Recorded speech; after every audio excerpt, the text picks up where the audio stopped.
supervisory measures that the Ministry of Education and the Kenyan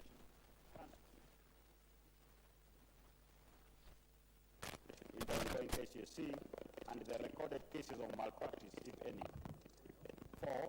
State the extent of investigations of incidences in affected schools and assurances to safeguard innocent candidates from the risk of examination cancellation without due process. 5.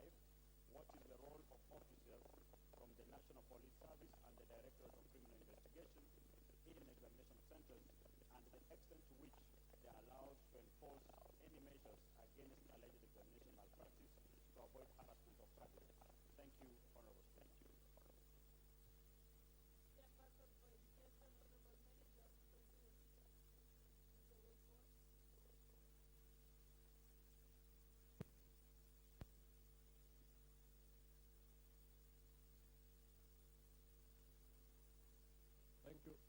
Thank you, Madam Speaker. Madam Speaker, bring a response in the next 2 weeks. I know the matter is important and exams are going on. We will confront the CS and then I'll bring a response. Thank you.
first issue was to provide a report on the volume of duty-free sugar that has been imported into the country since the beginning of the year 2023, and details of companies that imported duty-free sugar into the country within the stated period, including the directors of the named companies. Honourable Speaker, the CS went ahead to say that the country has been experiencing sugar shortages and the high prices of the commodity. The sugar shortage has been addressed by allowing imports of sugar into the country. A total of 163,827 metric tons of duty-free sugar landed into the country between January and September 2023.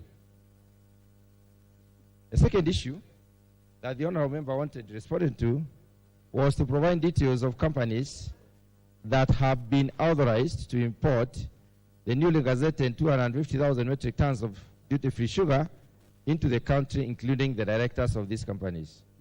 And the response on our Speaker is that the government issued import licenses to various companies to import the 250,000 metric tons of sugar.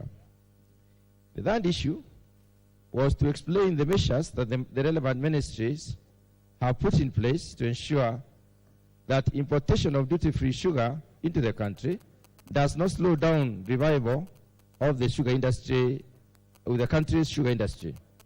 Honourable Speaker, the government has adopted a policy of subsidizing production through provision of subsidized fertilizers and other farm inputs to sugar growers.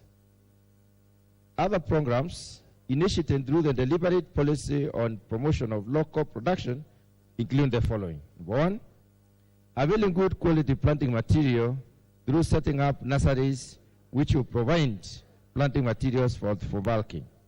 The second one is development of regulations for establishment and management of sugarcane buying centers. And the third one is implementation of the Presidential Task Force recommendations on regional zoning to enable millers plan better for cane development and facilitate enforcement of cane supply contracts.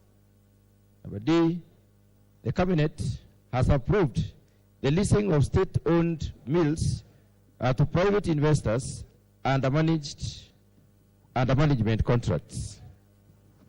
The fourth issue that the honourable member sought was to provide data on the country's current and projected sugar production vis-a-vis domestic demand that formed the basis upon which the Ministry of Agriculture and Livestock Development advised the Treasury and Economic Planning Ministry to authorize importation of duty-free sugar.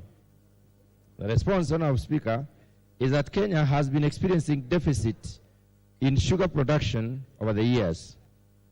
Over the years, the country has relied on commercial sugar supplies under the sugar safeguard arrangement to meet the deficit.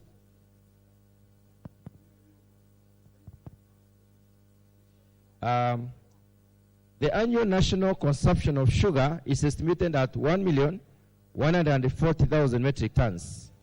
This comprises of about 980,000 metric tons of mill brown or white sugar and an estimated 160,000 metric tons of white sugar, which is white refined sugar.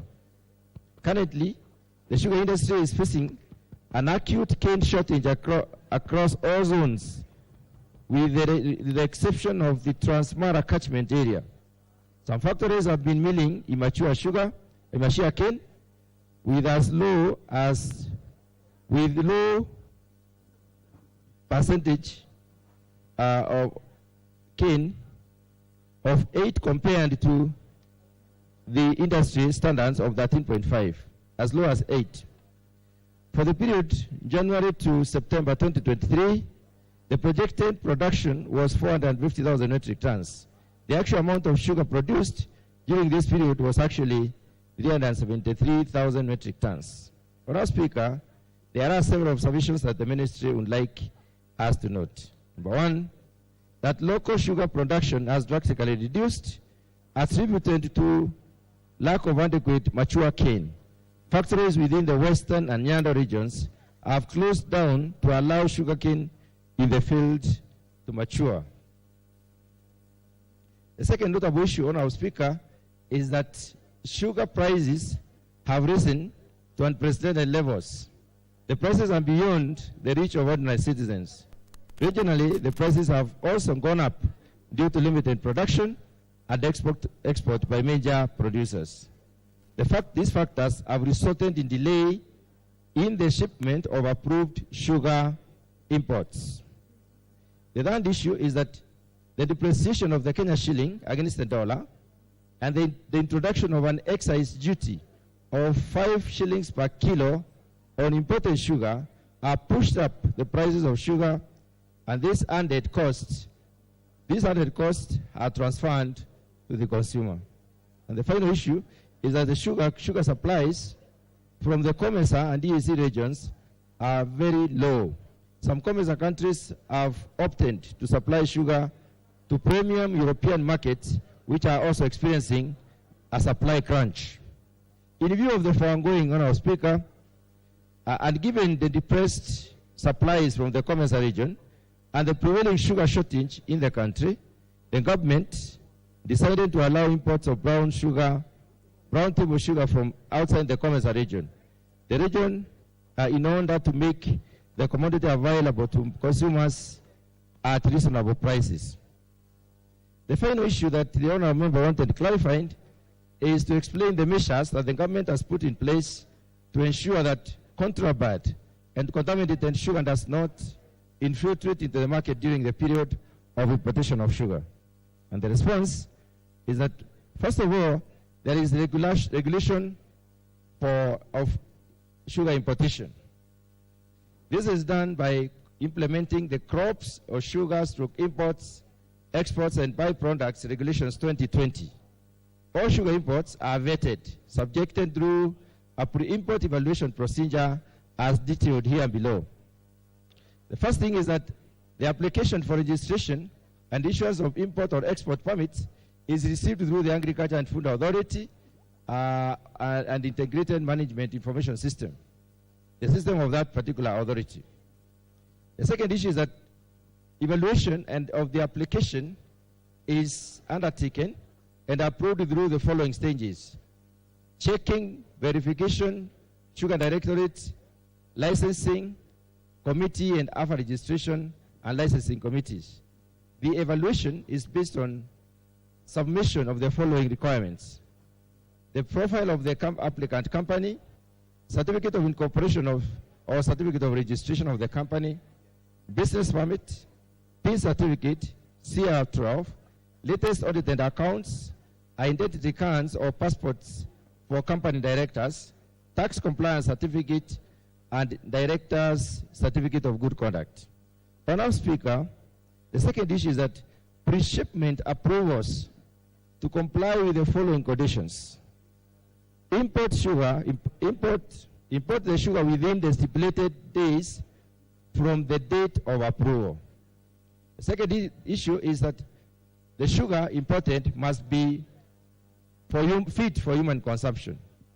The third issue is that the sugar must comply with the Kenya standards from brown to milled white sugar specification, which is KS EAS 16 4:200 and KS EAS 74/9/2010.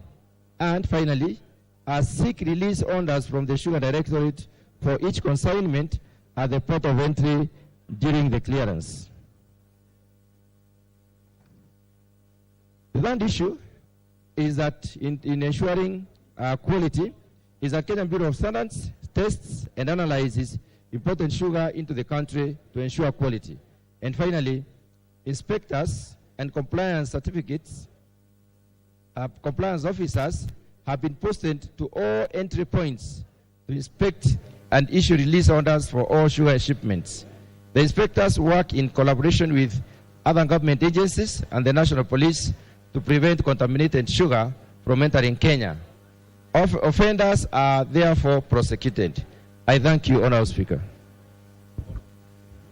Honourable members, because the system wasn't working earlier, kindly pull out your cards and relog them again so that they can be seen.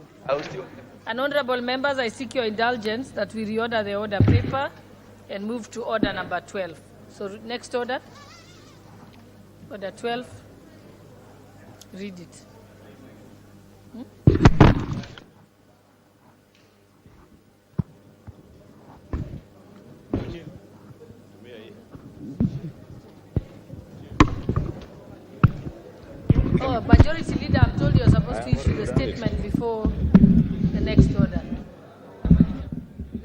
them to give you, fix the mic for you. You're safer using the portable mic.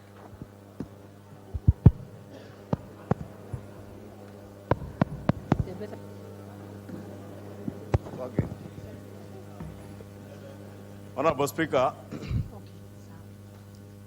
this is the usual Thursday statement.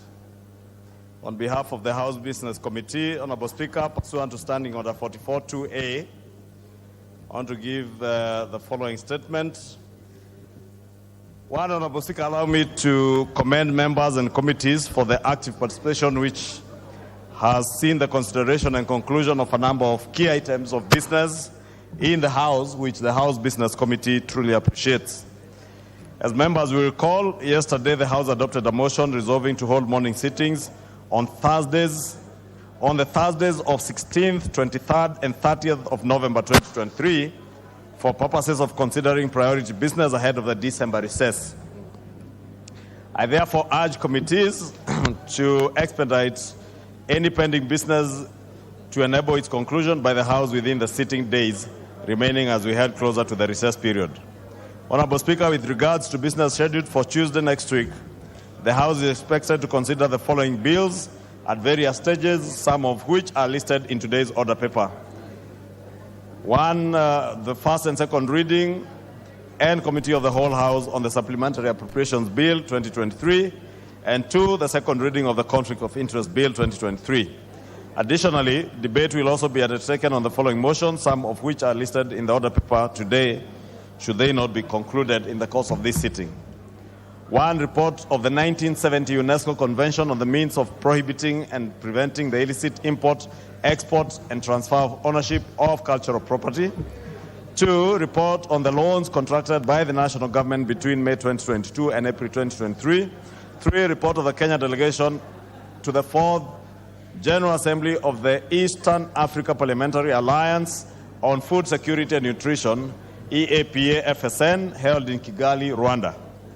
4, report of the Auditor General on 23 non-compliant state corporations. 5, report on the proceedings of the second ordinary session of the 6th Pan-African Parliament. And 6, report on the proceedings of the 2023 United Nations High-Level Political Forum on Sustainable Development.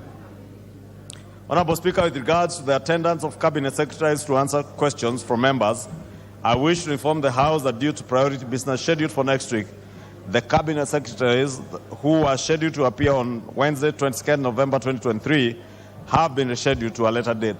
Honorable Speaker, in conclusion, the House Business Committee shall reconvene on Tuesday, 21st November 2023 to schedule business for the rest of that week. I now wish to lay this statement on the table of the House. Thank you.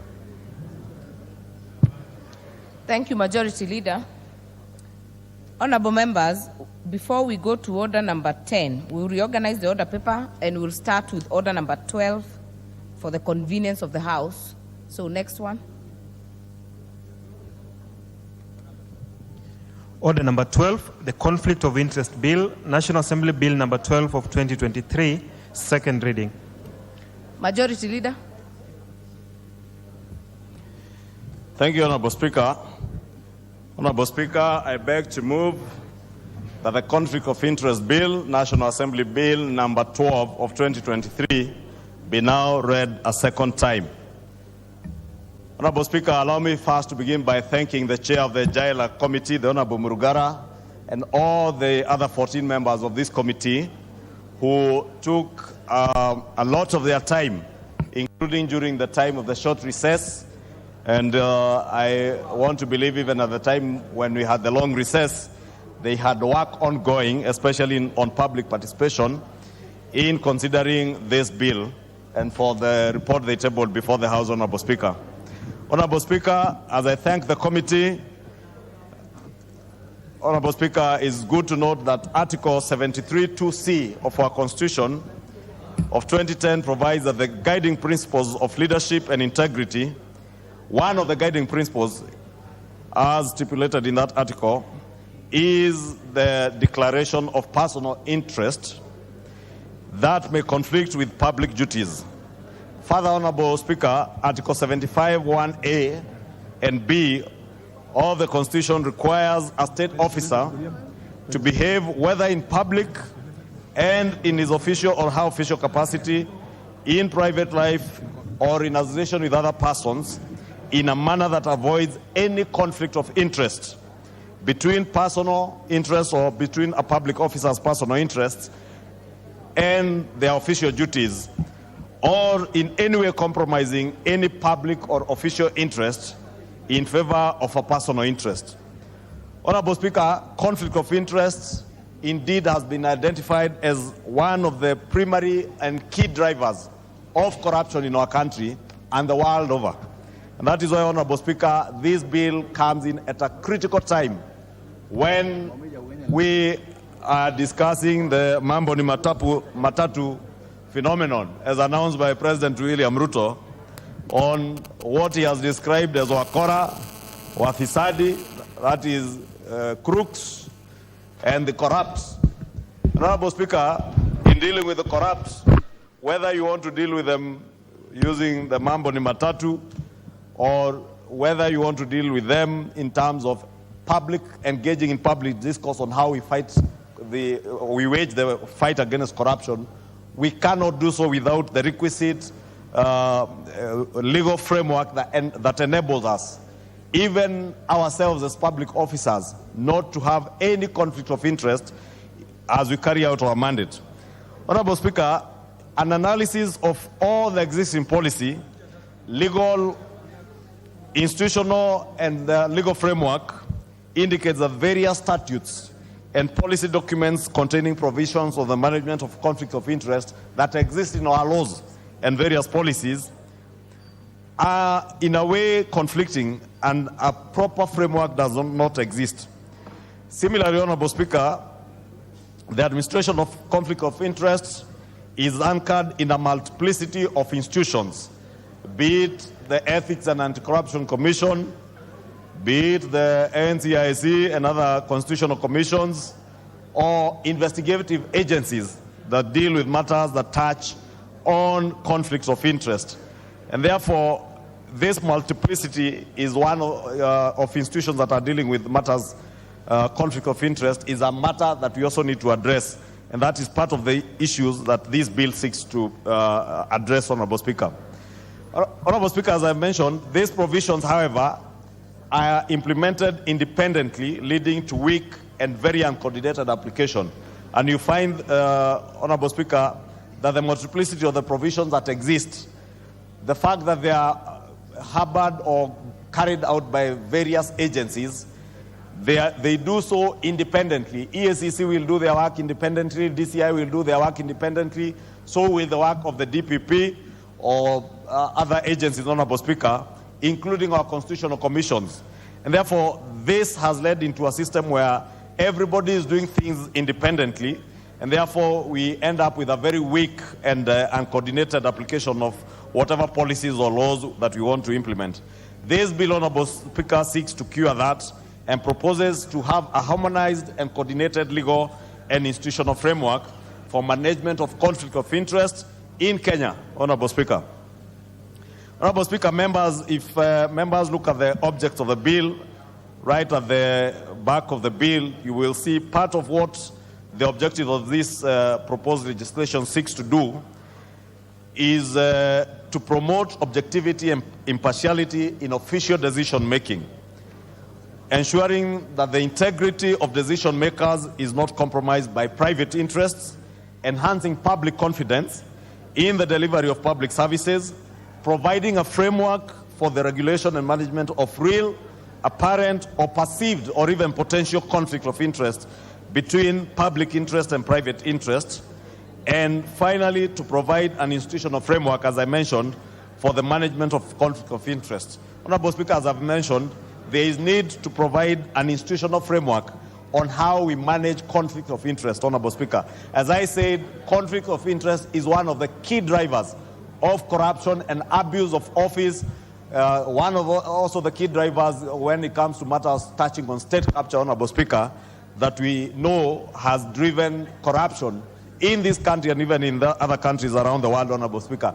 And what other progressive democracies have done, Honorable Speaker, is to ensure that there is absolutely no conflict of interest between your personal interest or your private business and other interests while you are serving as a public officer. And Honorable Speaker, what we are doing now is just bringing our legal and institutional framework to that level where other developed democracies in the world have gotten their status to. A situation where it is clear to any public officer what their private interests are and what are public interests, Honorable Speaker, so that we do not have situations where private interests supersede public interest, Honorable Speaker, especially in the discharge of duties by public officers who are serving in public office.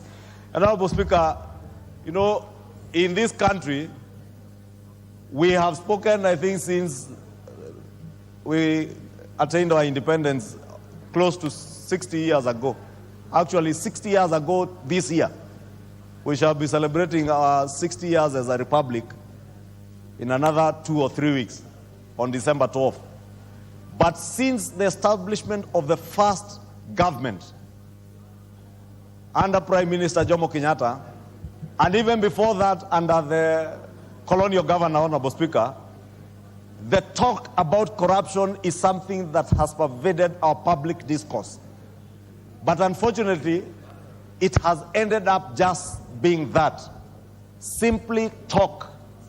We talk about corruption, and the ones who speak loudest about corruption end up being the most corrupt. And it is a fact, Honorable Speaker.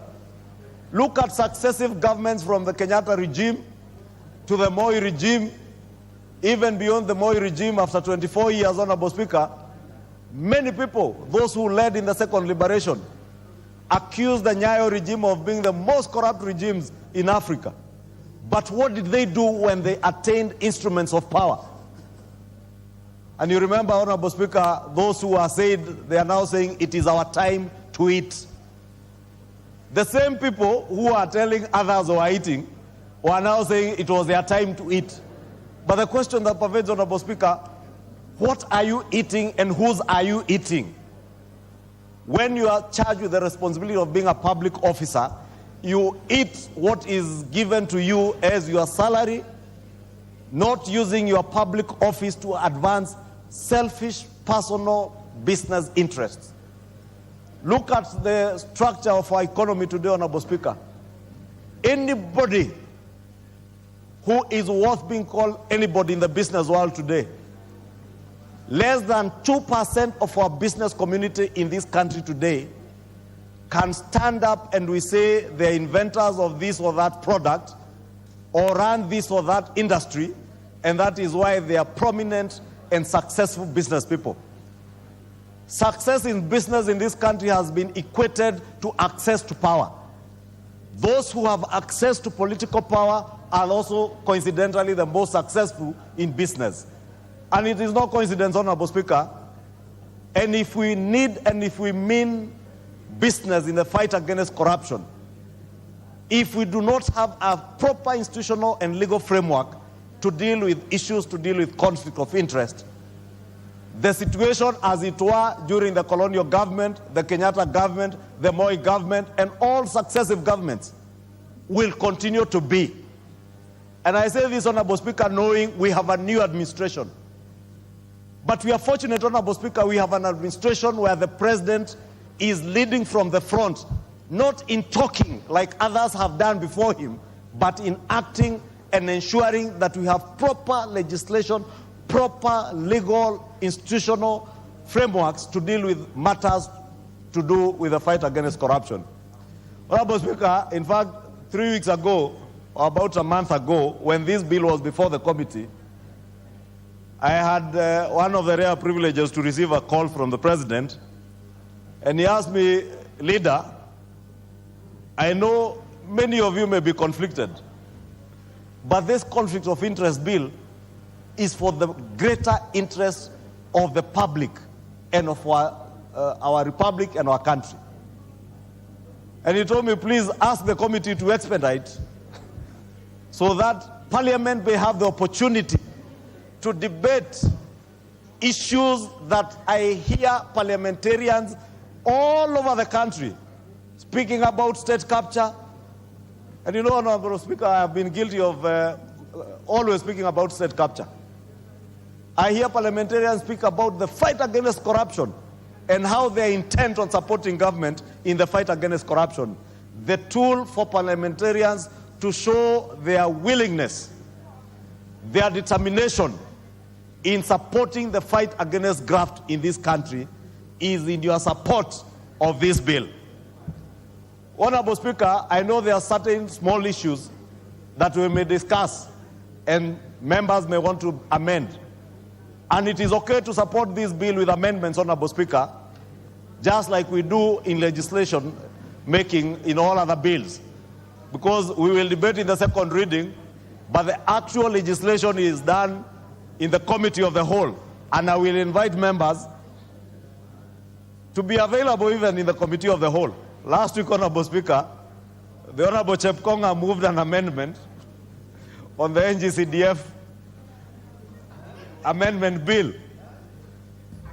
And close to 100 members are now crying. But out of all those 100 members, less than 5 were in the House when a matter as important as the NGCDF amendment bill was going through the actual lawmaking process. I invite you, be present even during the third reading, even as we debate this conflict of interest bill, Honorable Speaker, so that we are able to make legislation for posterity. Legislation that will ensure in the future of our country, whether it is the current administration, whether it is administrations that will come after the Kenya Kwanza administration, no public officer will ever use their access to power and their public offices to advance selfish, not political, although at times even political, selfish business interests, Honorable Speaker. It is no coincidence, Honorable Speaker, as I was saying, that the most affluent and wealthy people in this country, in one way or another, have either been in political leadership or are related to those who are in political leadership, or in a way have had some affiliation of whatever nature with those in political leadership, Honorable Speaker. Honorable Speaker, I always draw reference, because I cannot draw reference to administrations that I have seen as a parliamentarian and as an adult.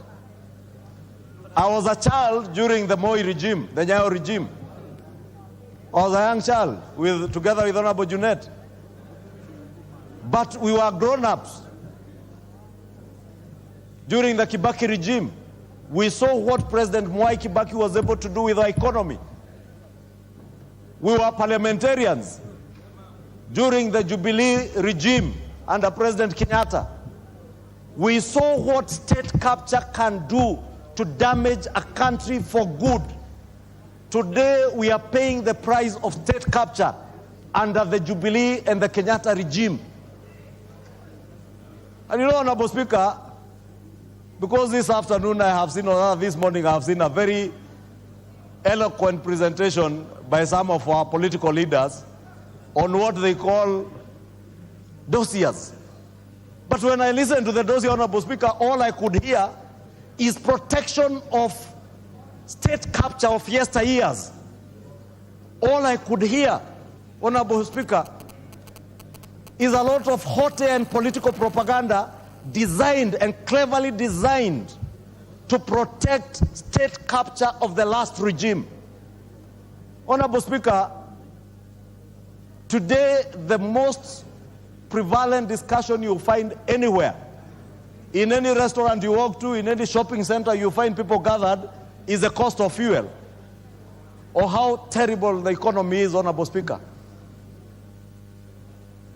But many of us in the political leadership are never honest with Kenyans, honest enough to tell them that the problems that we are dealing with today are not a creation of the last 9-12 months of the Kenya Kwanza government, but are a creation of the state capture and conflict of interest of the previous regime and past regimes in this country. Regimes that used access to power to create an environment that was good for their banking businesses.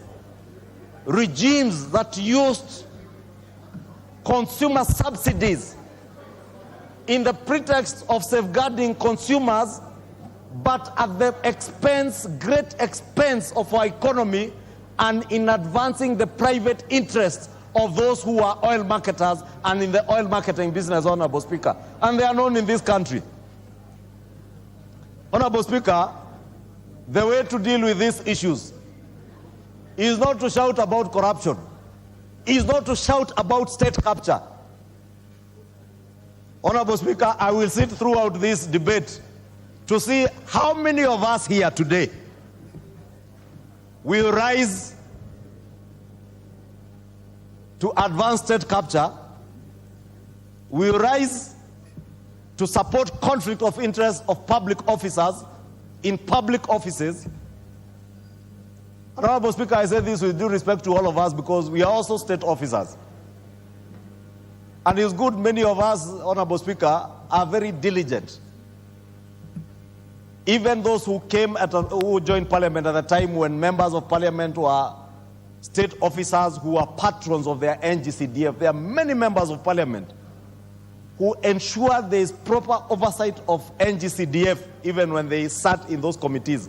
Today, members of Parliament don't implement NGCDF projects, but they always carry the political baggage of any questions, audit questions that come with their NGCDF projects, Honorable Speaker. The way to protect yourselves is to ensure that this law becomes law and we properly define who takes responsibility over what. So that tomorrow, if there's an audit question, is your NGCDF, as much as you're expected to take political responsibility, the person who may have misappropriated resources, if that would be the case of the audit question, will be held to account, but not you as a politician. Many members of Parliament have lost their seats on account of misconceptions about management of NGCDF. One of the ways to protect yourself is to ensure that there is actually no clear or perceived conflict of interest in your constituency on matters to do with the NGCDF because you're a public or a state officer, Honorable Speaker. Honorable Speaker, this bill is quite heavy with very many clauses, and we may go on and on and on and on, and to allow others, Honorable Speaker, to be able to contribute, I want to plead with all of us to support this bill. Honorable Speaker, this bill will help all of us as a country in dealing with corruption, in dealing with state capture, in ensuring that public officers will never act in the interest of their private interests at the expense of the greater public good. Honorable Speaker, allow me to now move and request the chair of the Jailer Committee, who Honorable Junet will understand. I know he would have wanted to second this, but the chair of the Jailer Committee, having tabled the report, wish to request him to second. The Honorable Murugara, Sir George Murugara.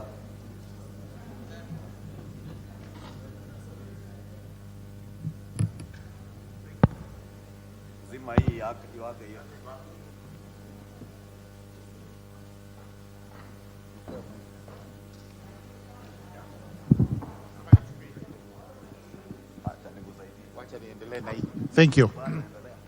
Thank you very much, Mr. Speaker. Sorry, Madam Speaker. Madam Speaker, allow me to second the conflict of interest bill, which has been read a second time in the House, and encourage members to get a copy of the report by the Justice and Legal Affairs Committee, which considered the bill in entirety and made certain observations, which observations are quite informative when it comes to debating and voting on the bill. This is a bill which seeks to entrench Chapter 6 of the Constitution into legislation, into an act of parliament. Order, Honorable Murugara. Thank you. It seems we have a problem with the mics. I would propose you move to the dispatch box. It will be easier for every member to contribute from there. We have put the stand there. Then you can be able to peruse your documents better.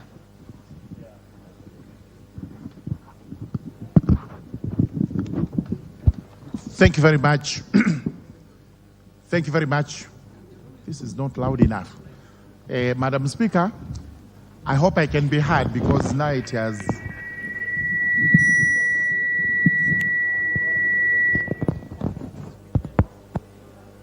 Yes. Is it working? Use this program.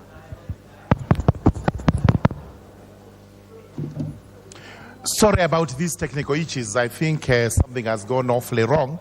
But as I said, Madam Speaker, allow me to move to second this bill and call upon the members of the House to get a copy of the report by the Justice and Legal Affairs Committee as regards its deliberations on the bill and the observations made. It's a report that is going to help all of us while we are debating and eventually as we vote on the bill. It is important to point out that Chapter 6 of the Constitution deals with ethics and other matters that govern both state officers and public officers. It is important also to note that conflict of interest in every transaction is one of the most important declarations that have to be made before any transaction can take place in what we call arm's length situations. This is where all the parties are actually equal to the transaction and not one or two parties are favored in such a way that they have undue advantage when it comes to the transaction. The conflict of interest bill has several sections which have to be dealt with clause by clause when it comes to the committee of the whole House. We have made observations which will call for amendments when it becomes necessary, and members are encouraged to read the bill, because if there is need to amend the bill, then the right time to do so would be at the committee of the whole House stage, which is the third reading of the bill. The bill starts with what a conflict of interest is and proceeds to make instances which would constitute conflict of interest. All of them, including undue influence, misuse of power, and especially when the public servants or state officers are dealing with government entities. Then we move on to see what type of contracts would have prohibitions on conflict of interest, and eventually the bill makes it a point that we have to make declarations on the conflict. That declaration will be in compliance with the Act, where within given timelines you will have to make your own declaration as regards the conflict, and when it comes to property also, so that the government is able, especially through the entity of the Anti-Corruption Commission, to establish whether there has been undue accumulation of wealth. Then we move on to the part that deals with the complaints, who is to complain against an officer, a state officer or public officer. And once a complaint is made, how do you investigate that complaint? Eventually, what measures are to be taken? And finally, we have the miscellaneous provisions and the schedules that are supposed to apply to the Act. Very important. I would urge the members to read this bill clause by clause. I would also urge you to read the report by JLAC. And at the end of the day, the debate is going to be enriched. We will be making an informed decision as we vote for this bill when the time comes. Madam Speaker, with those very many remarks, I beg to second. Thank you very much. Honorable members, before I propose the question, allow me to recognize pupils from the Loita Plains Academy, Narok South constituency from Narok County, seated in the public gallery. Join me in welcoming them to observe the proceedings of the House. Honorable members, I therefore propose the question. I propose that the Conflict of Interest Bill, National Assembly Bill number 12 of 2023, be now read a second time.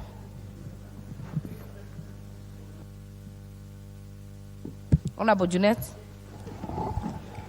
Thank you, Madam Speaker, for giving me an opportunity to contribute to this bill. Madam Speaker, I support the bill. Madam Speaker, let's be honest to each other. And I've listened to the mover who did eloquently move the bill, Madam Speaker. Madam Speaker, this House, and I've said this previously in other bills when we were passing the health bills, Madam Speaker, we pass many bills that are very good, but they are never implemented, Madam Speaker. Madam Speaker, this issue of conflict of interest that is being addressed in this bill is addressed in this House through the standing orders. When you're in a committee, there's a clause in the standing orders that says you must declare your interest if you're an interested party in a matter that's before a committee. Madam Speaker, this country has suffered since independence because of conflict of interest. But I strongly believe that this bill is before this House today just to make the donors and the IMF happy, Madam Speaker. It's not about addressing the real issues that this country is going through. That is my view, and that's what I think is driving this agenda, Madam Speaker. Madam Speaker, the issue, so long as civil servants, state officers are doing businesses, Madam Speaker, conflict of interest will never end in this country, Madam Speaker. And people will use all kinds of excuses and manners to hide themselves so that they are not found guilty of the same statute that we are going to pass here, Madam Speaker. Madam Speaker, if we are passing this bill just for the sake of it, as I have said, to make the donors happy, then let us be told that this is for that purpose. But if we seriously want to address the issues the mover has raised, Madam Speaker, then when we pass this bill, we must see action that follows after this bill has been passed, Madam Speaker. Madam Speaker, I wanted the majority to listen to me that, we cannot have a regime in this country that is governing through lamentations and excuses, Madam Speaker. The previous people have done this, the previous people have done that. If they have done so much wrong, reverse it and take action where necessary, Madam Speaker, within the law. Madam Speaker, this is 1.5 years now of this regime. And we normally have elections so that better people can come to power so that they can address the issues that have been done wrongly by the previous regime, Madam Speaker. But we are stuck somewhere, just looking at the side mirror, and in a car, the front mirror is bigger than the side mirror, Madam Speaker. You keep on telling us, reminding us, oh, it is the previous regime, oh, it is the previous group that did this. Why can't you reverse it? Why can't you address it? And why can't you use the law to address those matters, Madam Speaker? Madam Speaker, conflict of interest is the one thing that has killed this country. But don't just point fingers on other people. See the log also in your eye. There is a lot of conflict of interest that's happening as of now. We know that, Madam Speaker. What is this thing called? Edible oil was imported. Sugar is being imported. A lot of things are being imported. Kenyans don't know who's doing it. Kenyans need to be told in the spirit of transparency. Who are these people who are doing those businesses even now, Madam Speaker? They're not being brought by foreigners or by people who are not known, Madam Speaker. So we must make sure that we call a spade, and if the bill is good for everyone, then let us pass it so that this country can be saved once and for all, Madam Speaker. Madam Speaker, the majority leader has said that he became an old man when President Kibaki was in power. Before that, he was walking around with pants in Kikuyu constituency and Kikuyu streets, which I agree with him. I was also the same. But Madam Speaker, in Migori, Madam Speaker, I want to urge the House that if we pass, we have the implementation committee in this House, Madam Speaker, that is supposed to follow up all the bills and all the statutes that have been passed in this House, Madam Speaker. There are many statutes that we have passed that are of good, but they are just eating dust in shelves somewhere, Madam Speaker. And in the end of the year, we say, next year, when we come after the new session, or last session, we passed 150 bills as a House. How many are functioning? How many are implemented? How many have not been implemented, Madam Speaker? So, Madam Speaker, the issue of conflict of interest, I've said, and I've repeated, I want to repeat again, that so long as civil servants, state officers are doing businesses, the conflict of interest will always be there, Madam Speaker.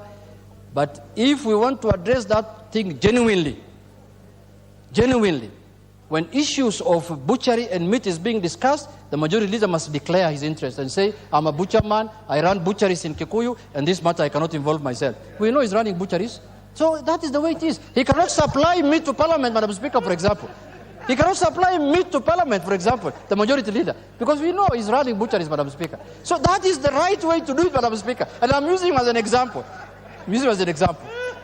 Madam Speaker, with those few remarks, I support the bill. Thank you very much. Thank you, Honorable Jeanette. Next chance will go to the member for Bomet, Honorable Lynette Chepkorir, a.k.a. Toto.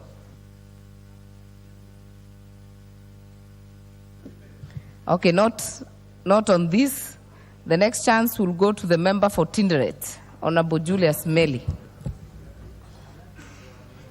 Thank you, Madam Speaker. Madam Speaker, I rise to support this bill.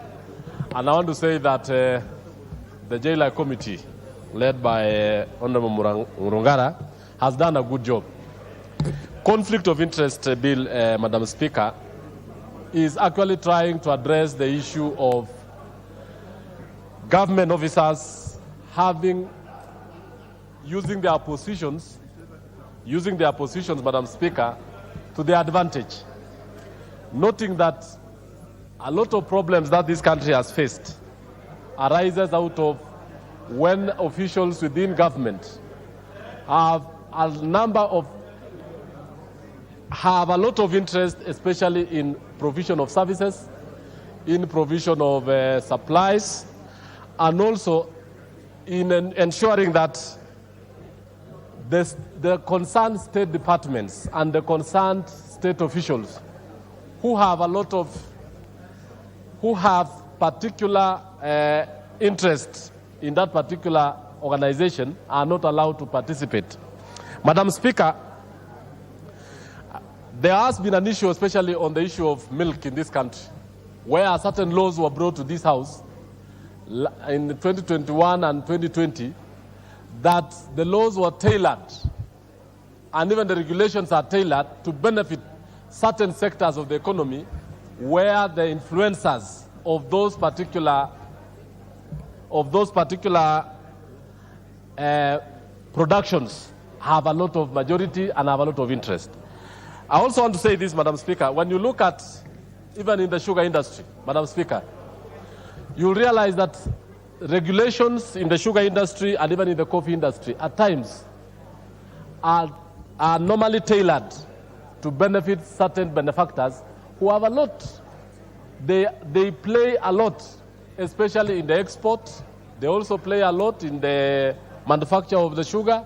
And at times, Madam Speaker, you'll realize that even the coffee sector, when you look at the brokers, the farmers, and even the millers, when a law is being developed and an institution has an interest in it, and an officer has an interest in it, if it is not stopped, then that particular law will not serve the interest of the public.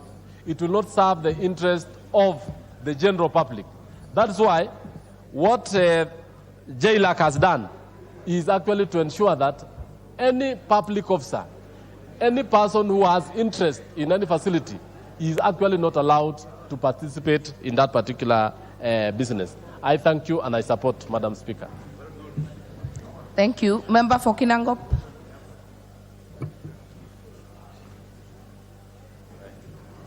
Thank you, Madam Speaker, for the opportunity to speak on this bill. From the onset, Madam Speaker, I must say that I have listened carefully to, when the mover was moving this particular bill. And I must say that I support this conflict of interest bill, but of course with a bit of reservations. And I am happy that the leader of majority has have acknowledged that there are some sections that needs to be amended. And indeed, during committee stage, I'll make sure that I present to this House the amendments that I'm desirous of moving, so that then we can fine-tune and align this particular bill to the facts that we have on the ground. You realize, Madam Speaker, more often than not, we are conflicted, whether in our duties as members of parliament, when our brothers and sisters are working in public offices, they will at one point or another be conflicted, because especially for those who are working in human resource offices, those who are working procurement offices, you realize that your relatives may apply for jobs, and you are required to interview them and have them and come up with the best candidate in terms of merit. And by chance, it could be that it is your relative who has the requisite qualifications, and therefore the issue of reporting that you're conflicted should not deny a person an opportunity to work in any public office just because their relatives are in that office. On the issue of procurement, Madam Speaker, I am a key, I've been very keen to understand Public Procurement and Disposal Act of 2015. And the officers of the government who do evaluation of tenders and all take time to go through CR12 of registration of companies just to find out who the real directors are. The officers may be very innocent, and maybe during evaluation find out that company A belongs to a relative. And actually, that relative is the only person who is qualified to do that job. What do we do in such circumstances? Madam Speaker, I'm of the opinion that we are over-legislating, because Ethics and Anti-Corruption Act has set the standards and the threshold as to what needs to be done. Our standing orders, just like the Honorable Junera has just stated, standing order number 90 of the National Assembly has a way as to how conflict of interest should be dealt with. Once a member declares that he has interest, but that does not stop the member from doing what he's supposed to do, then it is allowed to pass. We do not want to pass a law that is going to give ethics and anti-corruption a lot of fodder than it is required. Because we must look at the merits and demerits of every law that we pass in this House, so that then we do not just legislate and give a lot of work to EACC, where we know they're already overburdened with the kind of workload that they have, and we are not even building capacity of EACC in terms of budget, in terms of human resource. And I think, Madam Speaker, it has come a time that we interrogate the kind of statutes that we're passing here, so that then we do not over-legislate. Madam Speaker, I happened to look at the definition of when a person can be seen to be conflicted. And a relative, from the definition of a relative, if I may read, Madam Speaker, a relative means a person who is related to a public officer by birth, marriage, common law, partnership, adoption, or affinity, and includes a public officer's father, mother, son, daughter, brother, sister, uncle, auntie, great uncle, first cousin, nephew, niece, husband, wife, grandfather, grandmother. The list is endless. I think this is too dangerous for this House to pass without taking into account the subject matter. Madam Speaker, this is a bill that we need to revisit before we pass and make it almost impossible for any of our relatives or relatives of people working in public offices to engage with the government in any way. I want to pose a question to this House. What happens like the example that was given out here by the Honorable Junet, for a butchery owner who happens to be the leader of majority, and he happens to be the only person with the right quality of meat that needs to be sold anywhere in this country. And now he cannot sell because he is the leader of majority. Yet we are not looking at the threshold. As much as that conflict, yes, is a public officer, he has the requisite skills, he has the requisite goods and services that are required to be consumed. And therefore, Madam Speaker, this bill, we must look at it with deeper lens, we must scrutinize it, we must bring about all the amendments that we need to bring before we pass it, because it will be effort in futility. We'll be shooting ourselves on the feet, and I dare say this. We'll be shooting ourselves on the feet if we dare pass this bill the way it is. I support the bill, but with reservations, because I'm going to bring about amendments that come at a stage. Thank you, Madam Speaker. Thank you. Honorable Dende Nyoro, is your indication on this one or order number 10? Have you indicated to speak to this or the next? Yeah. Thank you very much, Honorable Speaker. Honorable Speaker, I agree with all the other speakers that there has to be a clear demarcation between private enterprise and public service, Honorable Speaker. And, Honorable Speaker, part of the reasons why countries like ours, we are not able to unlock the potential of the citizens is because we take the easy route. And the easy route, Honorable Speaker, is usually where people interact with public resources. But you realize that, Honorable Speaker, when we are dealing with public resources and people enriching themselves through public resources, either via policy or directly taking public resources, Honorable Speaker, there is usually very little economic activity that is involved in making that money. And Honorable Speaker, therefore, as I rise to support any kind of bill that minimizes or even decimates corruption in our country, Honorable Speaker. And Honorable Speaker, I want to make one analogy and say that the reason why in countries like Kenya and Africa, why young and possibly enterprising people find it easier to join politics other than enterprise, which is, Honorable Speaker, a juxtaposition of what happens elsewhere, is basically because of extracting political rent. The reason why you find, for example, when you go to Wall Street, to the US, most of the young people, they graduate from universities, they either go to Wall Street or Silicon Valley, is because there is private enterprise that thrives. But in Africa and other emerging economies, Honorable Speaker, and especially that which the state is still evolving, majority of those people, instead of creating value in private sector, they actually go to public sector, Honorable Speaker. And that is precisely because it is easier to extract political rent when you are dealing with a public office, something that efficiency in the private sector cannot give room. Honorable Speaker, sometimes we read on newspapers and we see cases, Honorable Speaker. And when we see a case, for example, an individual who has taken away with, let's say, 2 billion Kenya shillings, one way, Honorable Speaker, this, Honorable Speaker, creates no economic value.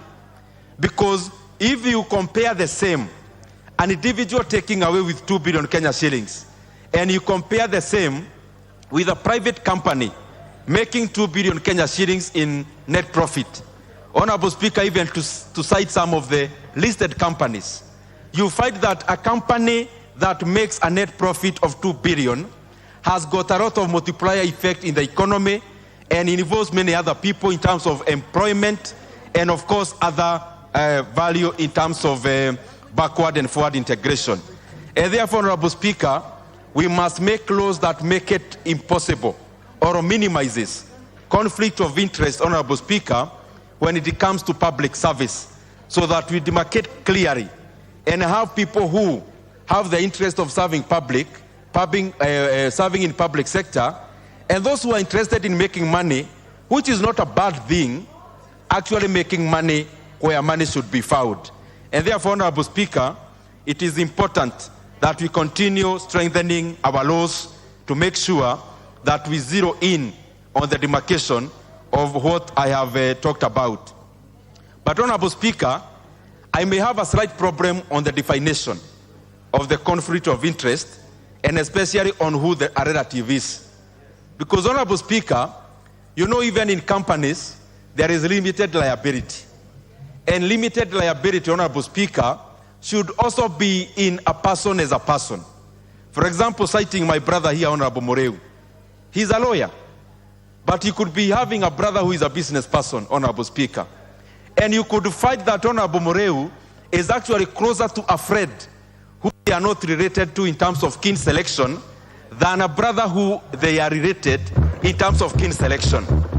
And therefore, it will not be proper that then I load over Honorable Moreu the activities of his brother, for example.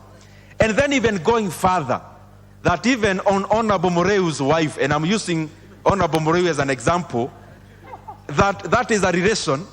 I don't think that is a very good path to tread on, Honorable Speaker, because then we put a lot of liability on an individual who otherwise have nothing to do with the activity of the other people who they are related in terms of kin selection.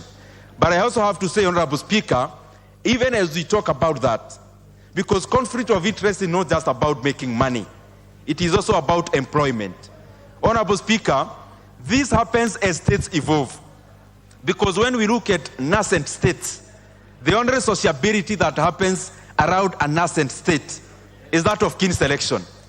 As the economies grow, as a nation grows, as a state evolves, Honorable Speaker, then the circle of sociability grows. And Honorable Speaker, then what I'm trying to say is that conflict of interest is not just about tethering, because that is what is popular in Kenya. It is also about nepotism. It is also about opportunities within where we serve. So that when you are given an opportunity to serve in a state like ours, which is based on merit, the selection should basically always be in terms of merit.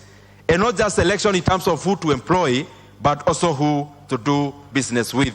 Honorable Speaker, with those many remarks, I will be taking part in the amendments so that even as we strengthen the laws to demarcate clearly between public and private, then we do not give also law enforcement agencies an impossible job. Because in one way or the other, people are related. So I don't know what will be happening. Because like here in Parliament, I usually say, see Honorable John Paul. When you look at Honorable John Paul and you look at Honorable Kwenya for Kinagop, they look alike. So I don't know whether we'll be doing DNA or what will be the demarcation, Honorable Speaker, to determine who should actually deal with who. So let's not give our law enforcement agencies an impossible job. But also lastly, we must also depart from this idea that only an elected person is a public servant. Honorable Speaker, there is usually that confusion in Kenya. I see in many respects, where when you see, for example, a member of parliament or a governor or anyone elected, we seem to understand that the circle of public service is that small. But Honorable Speaker, the people who actually call the shots in public service are not the elected leaders. They are the appointed servants or public servants. And reading this bill, Honorable Speaker, it is putting much more weight on an elected person, whereas even here, for example, as a member of parliament, I am not an accounting officer anywhere. Even in CDF, I actually only play the oversight role. And therefore, we must not then continue criminalizing a person who has come out to serve, and then you want to block all their spheres in terms of blocking every other thing they do. And I'm not trying to say that politicians should do business. All I'm trying to say is that politician who is a business person should thrive in doing a business. but also a public servant who is appointed. For example, a CS, a PS, a CEO.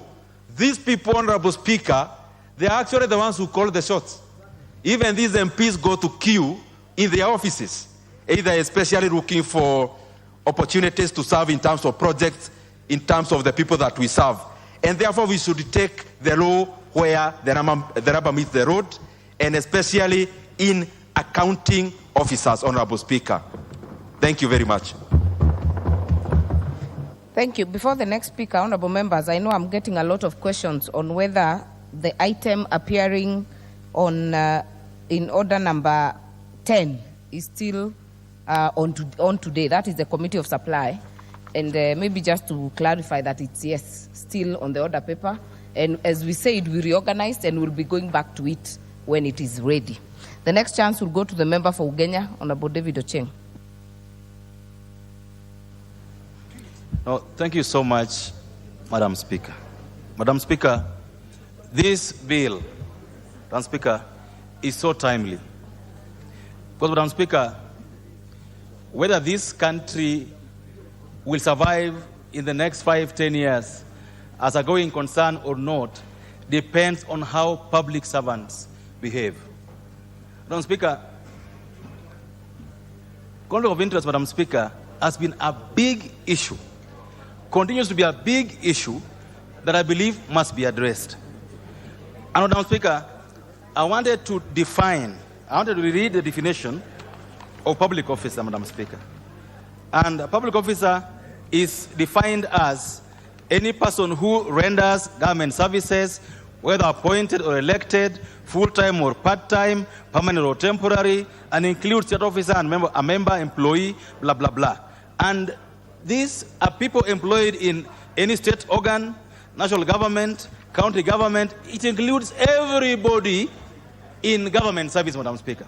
Madam Speaker, for a long time in this country, roads were being done by engineers themselves. If you went to the water ministry, water contracts, water engineers. Road ministry, roads contracts, road engineers. If you went to forestry, public servants, Madam Speaker. Madam Speaker, the reason I support this bill is that today, business is going on in the country. But public servants are the ones doing business, take this money, keep in their houses. Money is not circulating because of fear of corruption, people being apprehended because of corruption, Madam Speaker. And so, for us to be able to live well as a country, Madam Speaker, we should ensure that every Kenyan has an equal opportunity in business. Like Majority Leader said, government spending in this country is almost 70% of the money that circulates around. And so, if government spending is only among a few people, Madam Speaker, we will not go anywhere. And Madam Speaker, much as I've heard my colleagues talking about selecting politicians, we are as guilty as charged. Today, and I dare say, today, almost the parliament here today, you control how roads are procured in your constituencies. You control your CDF projects. That's the truth. I don't fear saying that because, I mean, we must accept that there are things that if we do, the country doesn't grow. So you can have your say, I'll have mine. But it's because of our own failure to accept our own laws. This law is not being made for anybody else. It's being made for us. So don't expect that when this law is passed, you will be exempted. No. Let's agree that all of us as a people, we must respect our laws. Even us, we must stop interfering with tenders in our constituencies. We must stop interfering with tenders in roads, buildings, housing, everything. If we agree that this country has to grow, we must accept that all of us will play with the same rules. We cannot expect procurement officers in government offices to comply, and we don't comply. All of us must accept that this is a cancer that has messed up our country. The cancer that Madam Speaker, we are now passing the budget today, and I can tell you for sure that in the budget we passed this afternoon, that's going to committee this afternoon, there are people who already know that in this budget, this is for so and so, this is for so and so. But how do we build a country that way? You pass a budget of 3 trillion shillings, and in that budget, people already have decided, yangu ni hii, yake ni ile. It can't work. And I don't care what members are saying. I don't care whether you're making notes or not. We have to shape up as a people. We cannot have a situation where we pass bills, but you don't want to follow the laws that we pass ourselves. This country is going down because politicians are greedy. They want to have everything, including myself. I'm also included in that definition. If we don't stop greed, if we don't stop primitive accumulation, we'll not go anywhere. Madam Speaker, we have been complaining. In the last 11 months, we have complained about our PSS and our ministers, that they are in less than 1 year, we are seeing ministers who we knew what they used to earn, now vomiting on our shoes. We can see it clearly. All of us must act within the law. I mean, we cannot, Madam Speaker, have governors who we know didn't even have bicycles, now have apartments all over town. So this one, we cannot, members of parliament, we cannot hope to exempt ourselves from this law. This law passes, and I can say this, and I've said this severally. I believe that EACC should start with us in parliament if you have to fight corruption in this country. Start here. EACC, let it start here so that we deal with ourselves. Those of us who ask ministers for money when they come before us must be dealt with. We cannot have a country where we think we can just do things like this because of members of parliament. I disagree. So this law, Madam Speaker, for me is important. If it can be implemented to the letter, this country can be cleaned up. Everywhere. Judges in the judiciary, ministers in government, procurement officers, accountants, everyone wants to get rich because of where they work. So those who don't work in government, where will they get money? How will they win tenders? So, Majority Leader, I want to request you, fast track this, and I agree with the definition of relative. I agree with it. People are hiding money in their sons-in-law's home, brothers-in-law's homes, and then you cry there's no liquidity. You cry there's no money in the economy. Yet you've taken monies in Kenya shillings, put them in dollars. In this country now today, Madam Speaker, there are no safes in the shops. You go to any of these shops, there's no safes. It's been bought by politicians so that they can keep money at home. And then you tell me that, oh, we can't. I mean, we must shape up. We must lead the way. It can't just go anywhere. So, Madam Speaker, I support this bill completely and request those who are concerned. I mean, you cannot tell me the police who picks 10 shillings, the police who picks 50 shillings today from a motorist there. It's a culture we've had for a long time. Why do someone want appointed to be a chairman of a department in government? Because he thinks that he's not going to an allowance. He believes that being a chairman of a commission or a committee or a board gives you a room into tenders. That's why they want to be appointed. Very few guys want to serve. And so this bill is about public service with honor and dignity and integrity. So we must agree as a people that our problems are our own and of our own doing. We've done this for the last 60 years. It has to change. If you're going to serve with dignity. Don't try to make money in your service and hope that someone else will not do it. Madam Speaker, so I request those who are concerned, the EACC, our courts, the police system, once this law is passed, even lawyers like myself, I've seen lawyers, Madam Speaker, I've seen fellow advocates in this parliament. A matter is brought before this house, and then tomorrow I see an advocate in court on the same matter in this parliament. It doesn't help us. We can't work this way. We can't hope to build a country where anything goes. And so I want to ask the president, whoever he is today, that once this law is passed, he must also talk to his cabinet. He must speak to his PSS. He must speak to all his appointees that there's a new law in town. Ukishikwa, shauri yako. Madam Speaker, I support and thank you. I'll say, member for Dagoretti North, Honorable Beatrice Elachi. Thank you, Madam Speaker.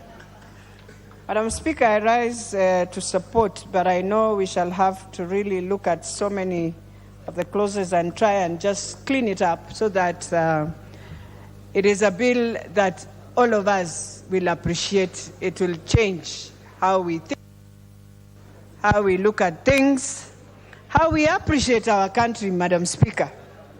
Madam Speaker, in the history of Kenya, we know the day we decided that you can do business and you are in the same ministry is the day we killed our country, is the day the culture of corruption entrenched into our country, into our minds, into our thinking, into how we do things daily. But at the same time, Madam Speaker, we have to say that as a country, if you are doing clean business, if you are able to pay your revenues, When I say clean business, Madam Speaker, I go back to what Kibaki had entrenched in this country. During the presidency of Mzee Kibaki, any Kenyan would do a tender. If you're eligible, you will be able to be given that tender. You didn't need to know who is who in an office or anything. Today, Madam Speaker, even when you are starting the tender, you are told you must give something for it to go to the next. And so we have inculcated a behavior that is going to really, even the future of our children is really, really dangerous. So for me, Madam Speaker, as I support, I just want to say this. We must agree that if it is conflict of interest, then indeed it starts from this House, Madam Speaker, because in the departmental committees is where we are doing all these things. But more importantly, we must accept that the directors, and that is why I've always said, Madam Speaker, if we really want to clean up all this mess, then we must agree to go back to performance contracts where there is a job group in the civil service. You must allow them to compete, to be on contracts, and when their contract is over, they can do 2 times, and they leave, Madam Speaker. But when you have someone who has worked for 30 years, 35 years, really, it is very, very tough to bring in this law and say we shall be able to clean. We have to start cleaning at a very, very different level, Madam Speaker. I agree with the Honorable Vugenya that indeed it is time. We need to ask ourselves, do we want a better country where everyone can get something and move? Or do we want a country where we shall be counting numbers and saying, these 3 have been able to make billions? You know, in Kenya, I think in East Africa, people get surprised how we talk about billions. We just stand, and it's like a normal thing now in Kenya. But then the most important thing is that this is a bill not really to say that it will target anyone, but it's just a bill to clean up our own mess, Madam Speaker. And if we can agree in this House that indeed we are in a mess and there is need to deal with it, then I believe there can be a few amendments, Madam Speaker, and one of them is, for me, the most important thing is where nowadays we hide so many things in family. If we can clean that up, I don't need to hide if I'm doing a business. Let me do it in a clean way. Let it be gazetted that I did the business, because you're a Kenyan. But this one of saying you lose a family and the family, that's where the disease is, Madam Speaker. That's where we hide so many things, Madam Speaker. So we need to look at that. I agree that the issue of public officer, the ability to act objectively, I really want to say, as our chair of budget said, that these things start at a very, very different level. So from the director level, Madam Speaker, we need to ask ourselves, let us go the Chinese way, you know, or you do the way EPZs do, that when you are doing something, you pick on one thing and you move. The Chinese, if you are doing a car, it will move on steps and steps, Madam Speaker. By the time you're ending, nobody has credit because everyone has touched on it.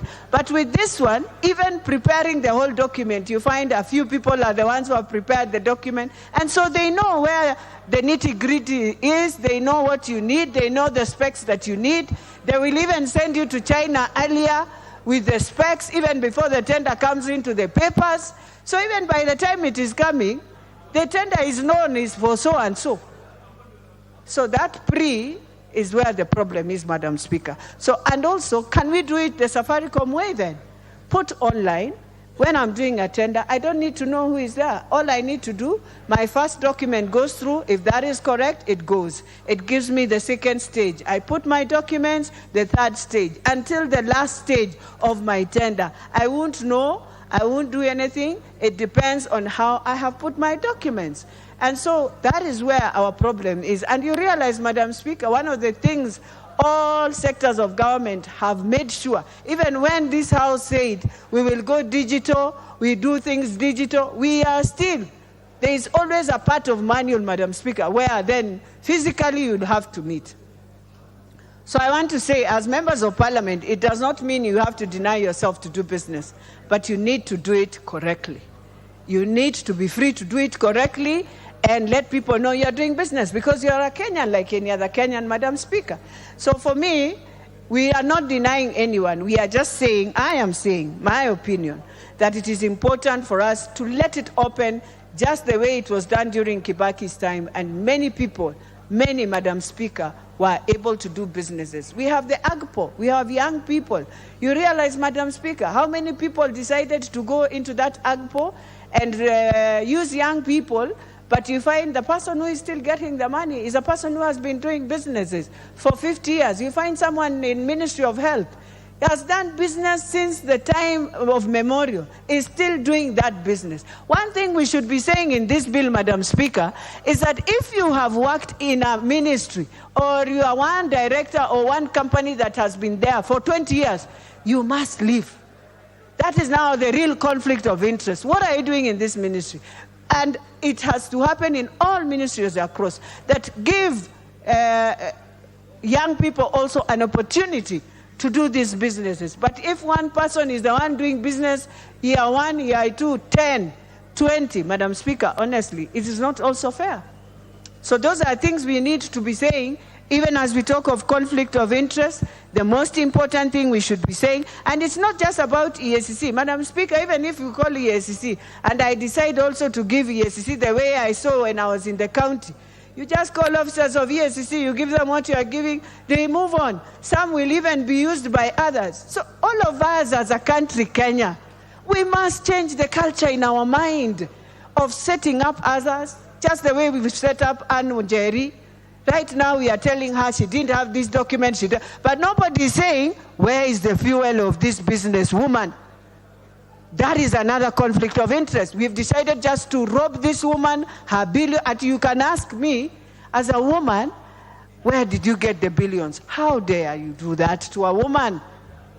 Just because this woman is not a minister, is not within the cadres of government, or is not even a government official, now you can ask that. Because it's just an ordinary Kenyan who has been doing business. And maybe, Madam Speaker, in that conflict of interest that they have created on Njeri, you will find the money was not for this woman. She is a businesswoman, a smart one. She decided maybe to do it for Uganda, Congo, and any other country. And so this is money for her clients, the other side, Madam Speaker. So even as we speak of that, we must question all our authority officers. And Madam Speaker, all these authorities we put, and we are talking of conflict of interest, we shall find conflict of interest from the time you are starting from revenue, KRA, conflict of interest, POA, conflict of interest. All these authorities are also a cause of this conflict of interest. So, Madam Speaker, even as we look at this, let us look at how many authorities do we have to deal with all this. Do we need all of this? Do we need to litigate everything? Is there a way we can just have a mindset of agreeing our values? Our values. I support Madam Speaker, but I hope we shall amend a few things here, because members of parliament have a right, like any other Kenyan, to do business, but in the right way. I support. Honorable members, I note there is a lot of interest on this bill. I know it's 10 minutes, but if we keep it short, we'll be able to get as many members to speak. And I can see some lifting their hands. Please don't lift your hands. I have the order here, and we'll try to follow as much as possible. The next chance will go to the member for Emuhaya.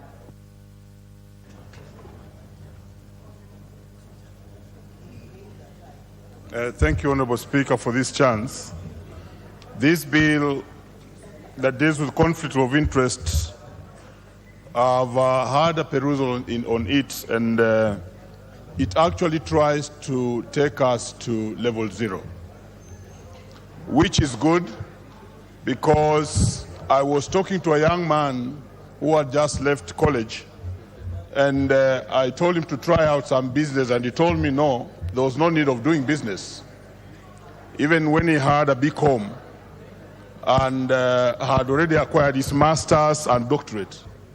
He told me the best business to do in Kenya is politics, and that's the most highest earning business. He also said that the best business to do in Kenya is to be in government, because for him, if you are in government, then you can get everything that you want. So the question of conflict of interest, which the mover leader of the House did speak on, is a very long history that begins not only at the time of Sir Evelyn Baring, who was among the early governors in the pre-colonial government, to Sir Sande, who handed over independence, but also picked up by the reigns of Jomo Kenyatta. And that is why people would speak about disparities in development in this country. How often do you hear people who come from the northeastern part of this country, the Turkana areas, and other places say that they were less developed because of the policies of the time favored people who were in government? And that takes me to Mboya, who did the sessional paper number 10 of 1965, and who thought that resources should be put in places where there was capacity and potential. And those are all aspects of conflict of interest, because they were in power and they could make decisions that favored them and did not favor other people. And that's why now we are grappling with how to equalize. And hence, Honorable Speaker, we have funds like equalization funds, which we are trying to bring to level. Honorable Speaker, that created then the next regime, which was taken over by Moi. And it had also its worst of it, because the look of it was that when you are in government, then you have resources. You can plan how you can actually get to those resources. And that is how the reign of Moi also had its own side effects. And you saw the political atmospheres that reigned towards the end of Moi. By the time he was living at Kasarani, the people of Kenya were saying that yote inawezekana bila Moi. It was not only because that Moi had been a bad political leader, but because the conflict of interest for him being in power had made him to appear to all other Kenyans as a very bad leader. In fact, the best of those leaders coming to the reigns of Kibaki should be given some comment. But that has continued, and this is what's polarizing the politics of this country. So right now, those who are in power feel it's their time to eat, because they have access to all accessories that go into government. And remember, Honorable Speaker, the biggest spender and business person to do with business this country is government. And therefore, if you are right there, it is felt that then you have access to these monies, and therefore you can grow rich. And possibly that's why the young economist who has done BCom and thinks there's no any other better business to do but to be in politics and government was right. How many of the young people do we see rise in business and become respected Kenyans because they are business people? How many young Kenyans do we see rise in innovation areas and are respected that they innovated something and have grown rich out of it? And those were the sentiments that were also echoed by the chair of budget, which I thought were very, very correct. The fact that the amassment of riches must be attached to governance and being in power is the issue that I think this bill is talking about, and is taking us to level zero, which is the best position to take. But then we must congratulate the president who is in power today, because having taken the courage to bring this bill here, this is serious. Because when the bill is passed, it's something that will actually, like a razor light, go through all institutions to see that who is doing what in governance and in power vis-a-vis the contracts and other sources of money that people do get. And therefore, if we want to change Kenya, if we really believe in the bottom-up model that we talk about, the better, then now let's go this direction, so that everything will be done in clarity and people will be able to declare their wealth, and we shall see clearly who is doing what in where he's working. However, Honorable Speaker, when I looked at the bill in its first instances, it intends to some extent also curtail the freedoms and rights of people. and more so the freedoms and rights of those who are in political offices, not only the members of parliament, senators, but also the MCAs. Because according to the Constitution, the members of parliament and other representative leaders do not speak only about their own issues, but they also speak to represent other people. So when it goes on to declare that if a matter is in an area where that person has a conflict, then he has not to speak on it. It means then he ceases to have his freedom of representing the people who actually gave him power. Most of the things we speak here, Honorable Speaker, are not for ourselves, but are for the people outside there. So there will be serious need to do some amendments during the third reading so that we correct that. We don't deny the powers that have been given to those who are in positions to speak and represent others simply because of the issues of conflict of interest. Honorable Speaker, I also see a duplication of the powers given to the Ethics and Anti-Corruption Act, Ethics and Anti-Corruption Unit, because they are the same powers that they have in their own act. But in this particular one, I see them being given too much powers. The risk is that, Honorable Speaker, also this same body whom we are giving too much powers, Chair, is a body that can also itself get so corrupt and actually run away with the conflict of interest issue. We must also guard that this will not be used to hurt other people who are not in power, so that somebody simply followed using this like we saw earlier on, and then that person is actually put aside at the expense of the reality. So this is a good law. It's a good law that brings sanity, it brings clarity, it brings uniformity, it brings some responsibility in ourselves. But we have to begin by changing our culture, our values, our approach to doing things, and accept as a nation that that's the direction we want to go. And if we do this, Kenya will be a great place, because there'll be no worry for even those who are in the minority to say that we must go to power the next time, because the power will not be associated with political corruption and governance corruption. And this will be good. So I support, Honorable Speaker. Thank you. Honorable Njeri Maina.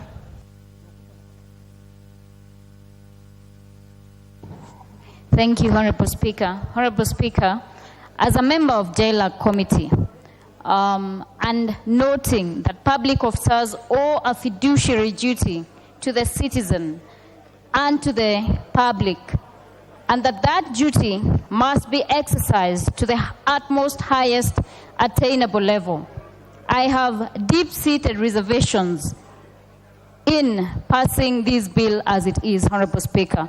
Honorable Speaker, the JLAC Committee recommended that this House examines and scrutinizes this bill clause by clause, Honorable Speaker.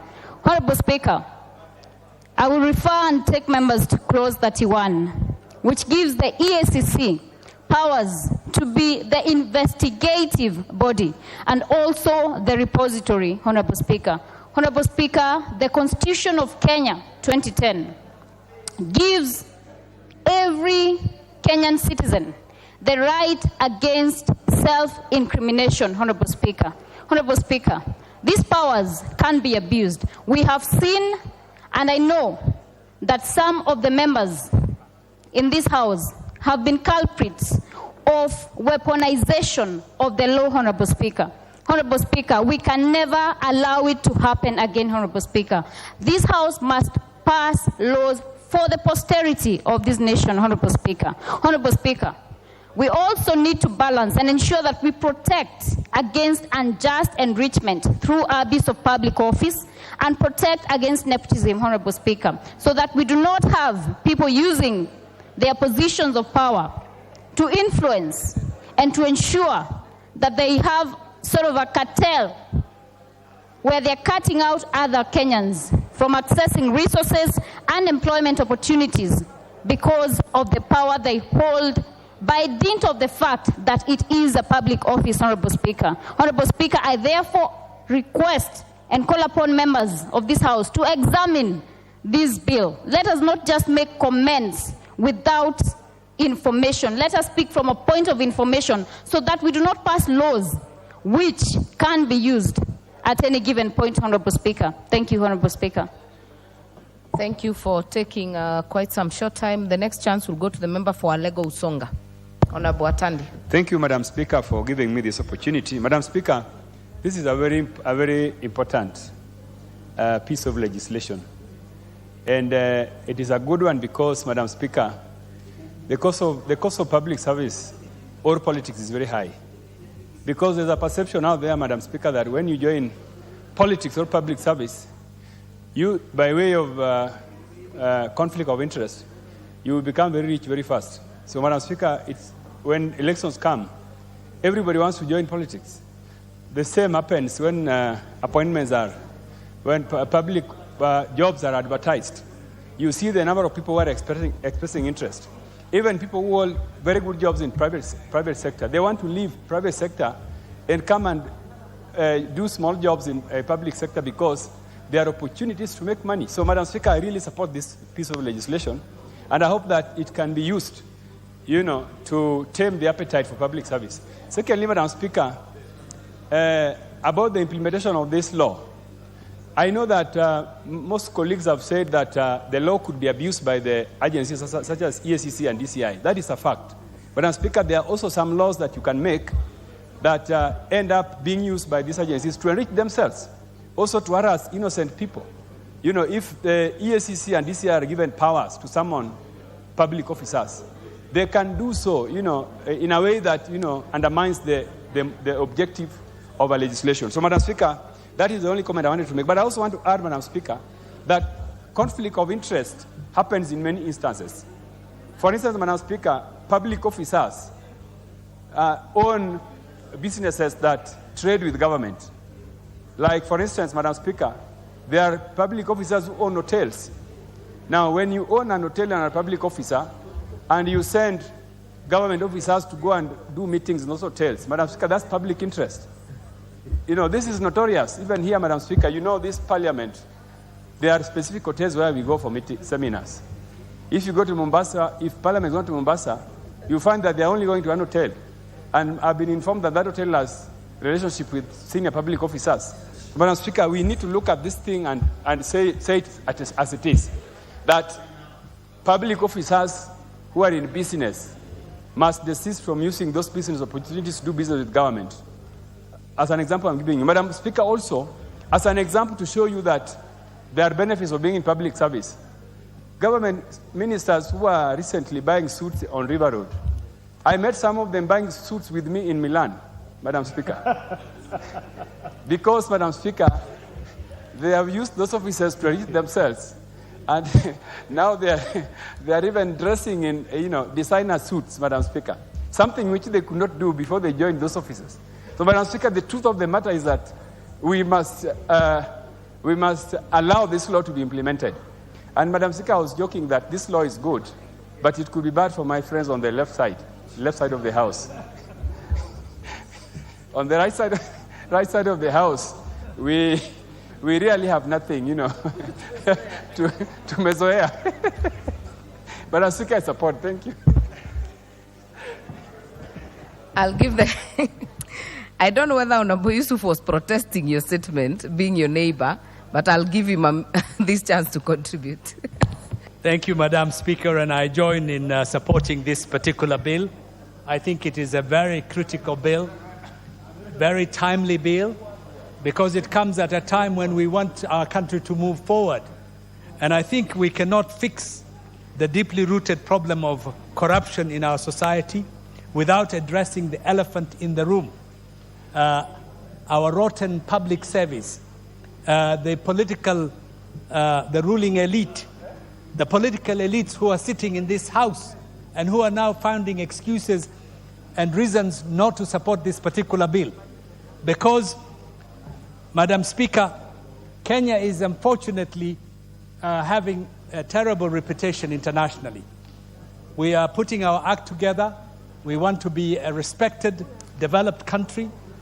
Our leadership is trying to raise our profile globally, but unless we are able to deal with the negative aspects of corruption, and particularly the issue of conflict of interest that is widespread, To the point that, in fact, when I came back home from abroad after many years, when I raised this issue, people thought I had dropped from another planet because they didn't think there was anything wrong with it. They thought it is quite normal to do business in the organization that you work in, to develop, to ask for contracts through the channels of public service and through the political circles. So, Madam Speaker, I think we should really push this particular bill so that we can deal a terrible blow to the runaway cancer that is eating into our national fabric. Corruption is a crippling disease. It doesn't only affect us in our daily lives just as a vice, but it is costly economically. It costs our economy billions of shillings every year in terms of monetary value. And in fact, it is also affecting how we do business. There are a lot of people who would like to invest in our country, investors who will come to Kenya. But when you compare us to neighboring countries like Tanzania or Ethiopia, we are always rated. They say Kenya is a beautiful country.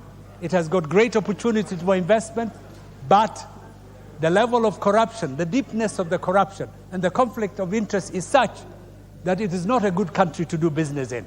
And those people go to Rwanda, they go to Tanzania.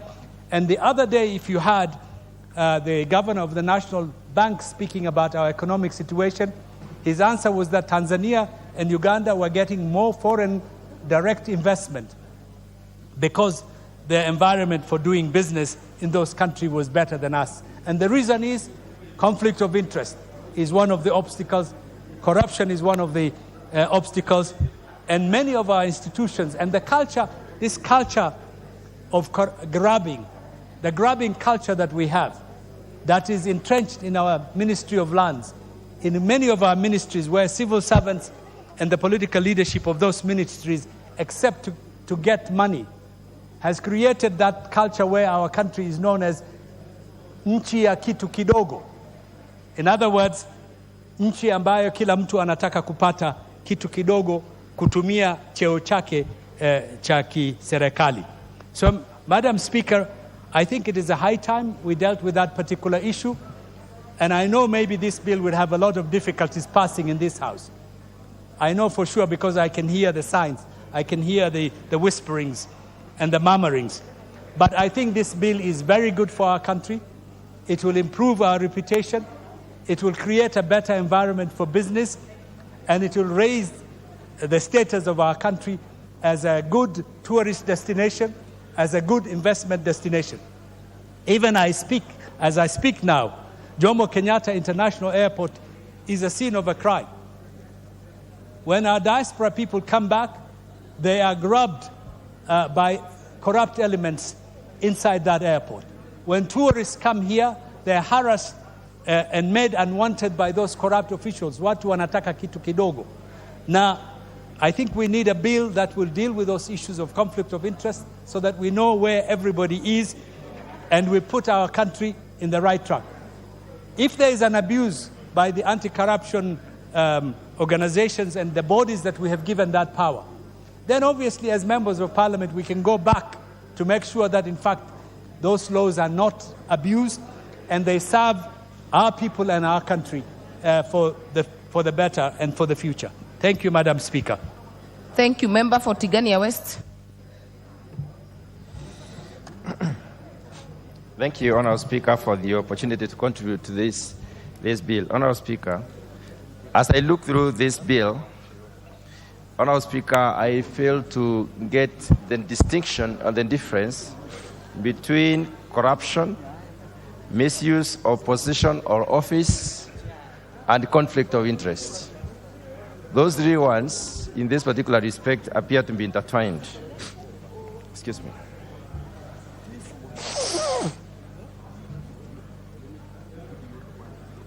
Honourable Speaker,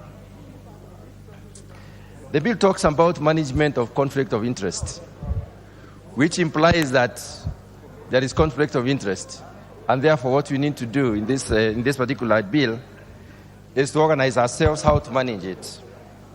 Conflict of interest has existed in many ways. And I will take a few minutes to look at some of them. When one is in conflict of interest, it means one does not follow the norms. It means one will foster the poaching of or acquisition through unfair means. You can poach for a friend, one can poach for a relative, one can poach for an associate, and so on. But as I look at this bill, Honorable Speaker, especially part 3, where we are talking about conflict of interest, the one friend is missing. I do not know whether we should consider a friend to be an associate or any other person, because it does not clearly do that. Many things happen because people are friends, and friends push others to do things that are not right. Conflict of interest, Honorable Speaker, according to this bill, has been defined as poaching for a friend, a relative, or an associate. It has also been distinctively given as impairment to deliver a function or a service. When I look at delivering a function of a service, failure to deliver a function or a service, one is so much interested in their own acquisition, and therefore they do not deliver a function or a service. And that is one of the things that this bill comes, or one of the mischiefs that the bill comes to cure. The other mischief that this bill comes to cure is where private interests get into conflict with the duties of an individual. And in many cases, we see this happening. I want to look at a scenario where we send the police to arrest the thieves. These policemen probably may be drawn from one station or from different stations. But we put together a team to make the arrest. Once they go to arrest, they come into contact with what was stolen. And sometimes it is money. And Honorable Speaker, what you have seen in this country is that that money is never recovered in full. It changes hands when it is already discovered. Now, I don't know, is that stealing or conflict of interest? How can we stop such things from happening? On the other hand, Honorable Speaker, and I know most of the members here have experienced this, when we have a committee or a board conducting interviews to try and give opportunity to Kenyans, opportunities that are very scarce, many Kenyans are qualified in this particular respect. And that particular board or committee or formation takes leave to discuss how they are going to distribute those positions. And Honorable Speaker, we have seen this happening even in this House. They discuss how to distribute these positions, not based on any credentials, not based on any qualifications, not based on any level forms of equity, but they distribute according to their interests. To what extent does this bill cure that mischief? Because it is happening, it happens almost every day. Disclosure of conflict of interest is the requirement as per the Kenyan laws. I want to refer to the example I've given and declare that, Honorable Speaker, before the meeting commences, disclosure is always acquired. It's already registered. And what people do, the only thing probably that they do is probably say, when you're interviewing so-and-so, I will take leave. And that is considered to be good enough. But the discussions that follow and the sharing of the positions that follows, is that conflict of interest? Is it corruption? Is it misuse of office or misuse of position? Honorable Speaker, if you want to know when conflict of interest is going on, people avoid using the norms. They avoid using the standard operating procedures, and they let the conflict of interest reign. First of all, they fail to plan, or they decide not to plan. And I would like to look at a situation like our own constituencies. In our own constituencies, Honourable Speaker, if you follow us to our constituencies, you realize that the greater majority of us do not even have a strategic plan or a 5-year plan. And if the plan is there, sometimes it is shelved. What do we call that? Let's go further.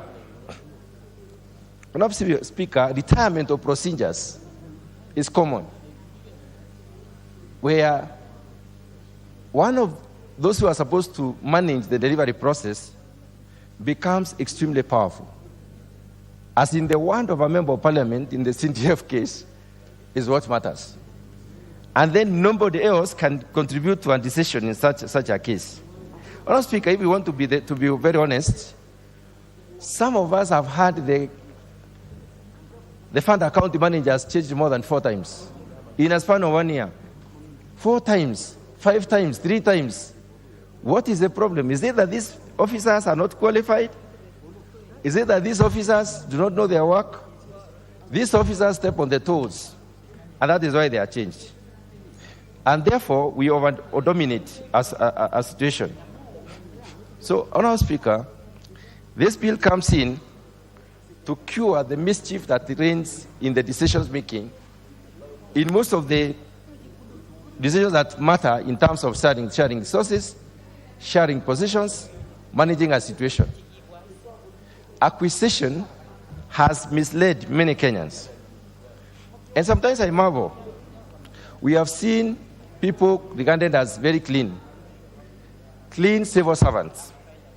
They have not taken any loan. Excuse me. They haven't taken any loan. They have not been given any grant, but they own estates and flats, huge buildings, fleets of cars, matatus. Is that stealing? Is it conflict of interest? Is it corruption, or what is it? I think, Honourable Speaker, there is a law that needs to be managed in this country. And in managing this, we need a law that can distinguish, that can question, where did you get these resources from? Going further, Honourable Speaker, the issue of registering interest in the names of relatives and friends, and I believe that is what happens. I actually wonder, when I look through this bill, I wonder how that can be cured in this particular bill. So as we talk to the Kenyans, as we talk among ourselves, as we try to make this law, let's ask ourselves very serious questions, like how do we make sure that we remain within the norms? How do we make sure that we do not budget for things that are not in existence? How do we make sure that we deliver what is required to be delivered in the right way and the best way possible? Honourable Speaker, I support this bill. Member for Butere. Thank you, Madam Speaker. Madam Speaker, I rise to contribute and support the bill. Madam Speaker, this country has had a lot of instances where people have complained. Others have gone to the extent of even going to court to protest because we have resources, e.g. government allocation or jobs that are given based on nepotism or based on corruption. Madam Speaker, the bill on interest, on conflict of interest is going to address many issues.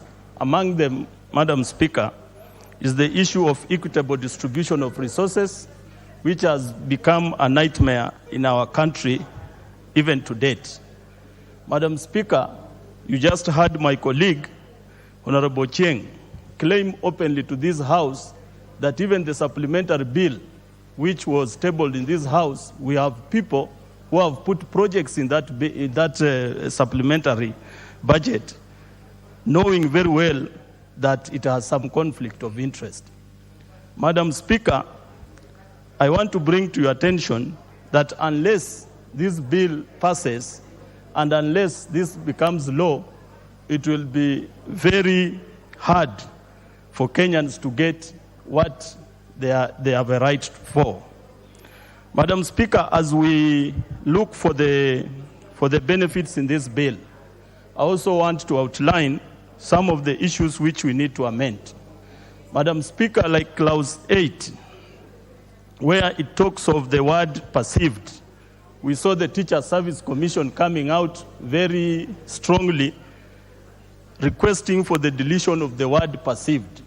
Madam Speaker, if that word continues to be used, then the implementing organs might use that word in a way to discriminate public officers, especially teachers. Madam Speaker, we also need to weigh in on the privacy of state officers, because you find the bill is emphasizing on scrutinizing the way public officers live and stay, Madam Speaker. Madam Speaker, for example, to which extent are you going to investigate my wife or someone's husband? If this bill is not amended, then we will have Kenyans fearing to be spouses of public officers. Because the moment you are a spouse of a public officer, your privacy is interfered with. Madam Speaker, you also look at the issue of to which magnitude will the implementing authorities request for information. Madam Speaker, we have seen scenarios where implementing authorities have used these laws, especially to attain certain political interests, or even to perpetuate corruption. So, Madam Speaker, I support the bill, but I'm urging my colleagues to amend some clauses which might or will bring a lot of problems to Kenyans, Madam Speaker.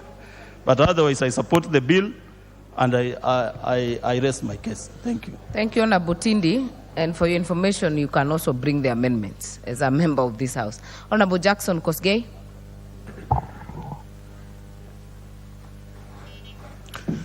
Thank you, Madam Speaker. On the onset, I wish to support the bill. And again, with the rider that my colleagues have contributed, that some amendment requires to be done in order to avoid weaponization of such a good law against certain perceptions. So, Madam Speaker, it has been said that conflict of interest takes place when our judgments, our decisions, and our actions are influenced by our compromise, rather by the position we hold in relationship with the people who are closer to us when we decide on priorities. That is family members, our own interest, our friends, our financial consideration in that we have companies which are connected to us, and other social factors that might make it appealing to us while we are making such decision.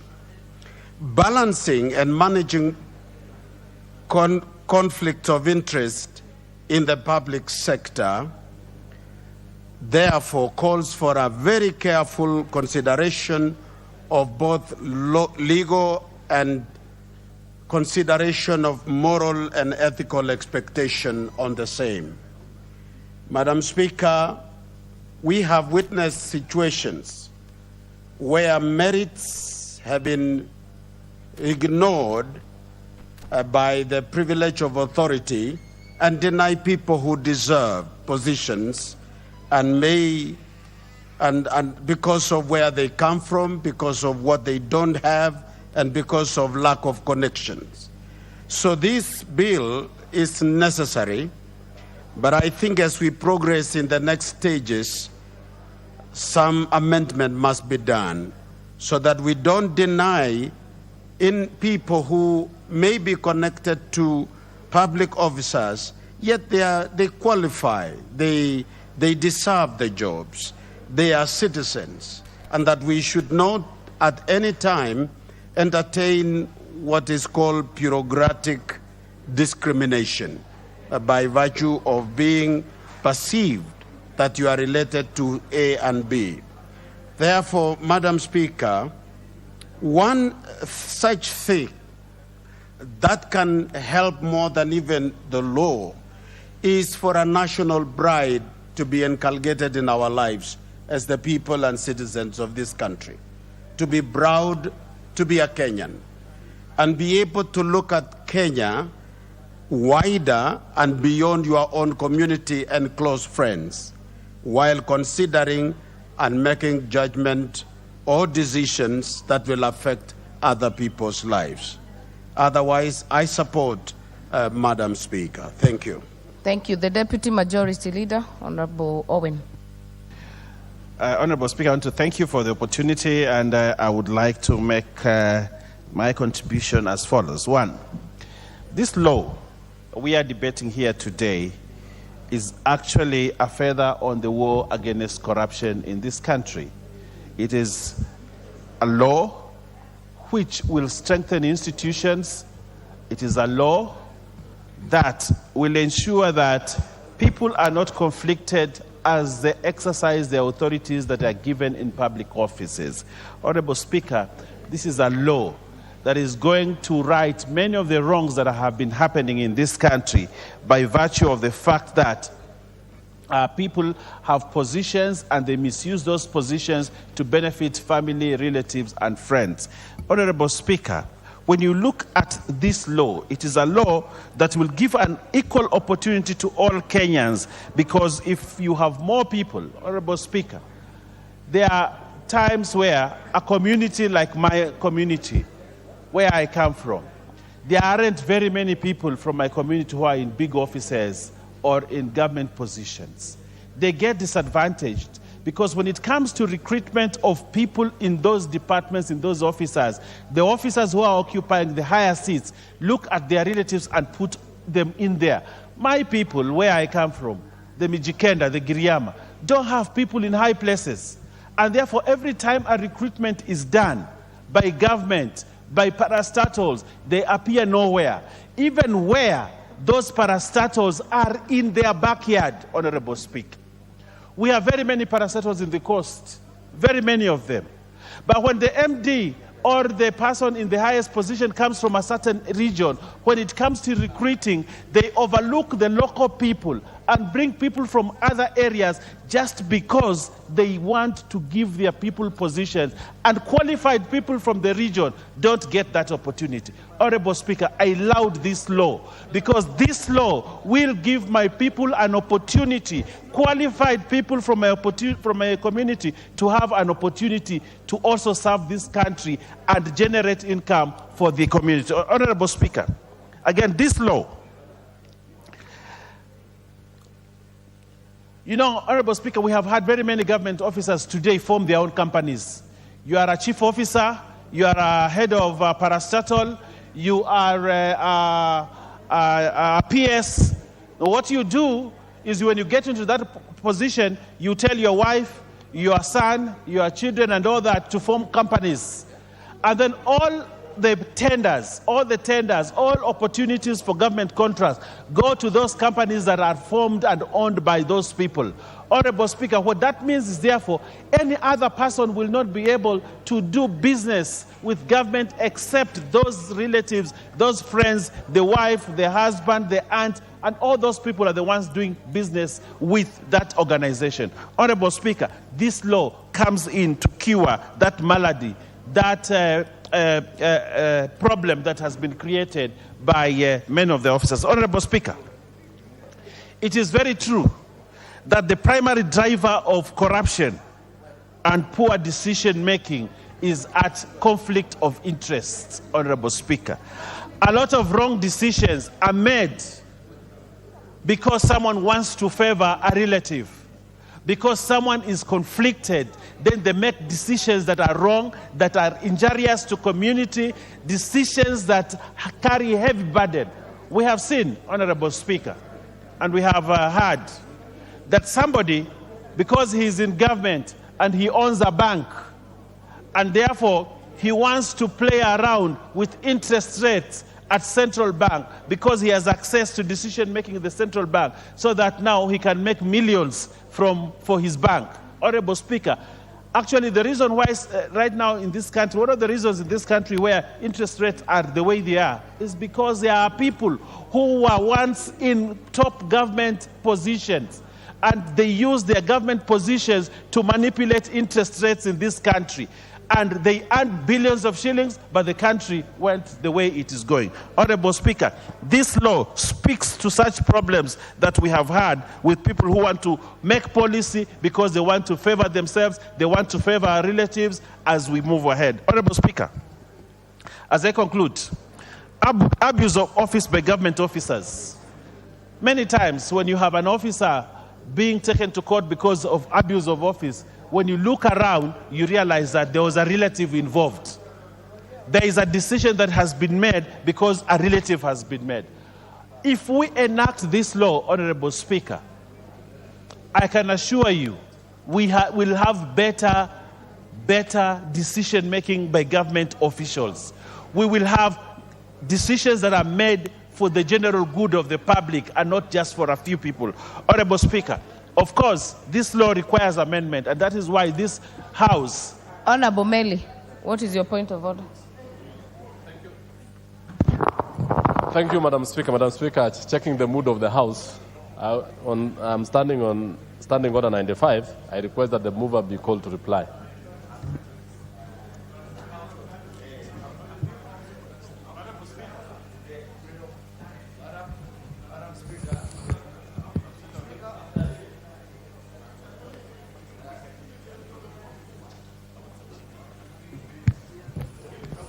Continue, Honorable Owen. I will put the question on that, on your issue, Honorable Meli, after Honorable Owen and maybe one or two members. Honorable Speaker, so what I want to say and conclude, this strengthens the war on corruption in this country. Corruption has taken this country down the drain, and this is one of the laws. And I want to applaud the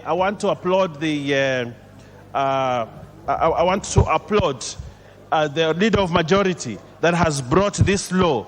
You know, there have been many doubts whether this government is going to fight corruption. I can tell you this government has all the willingness and ability to fight corruption, and this is one of the opportunities to do that.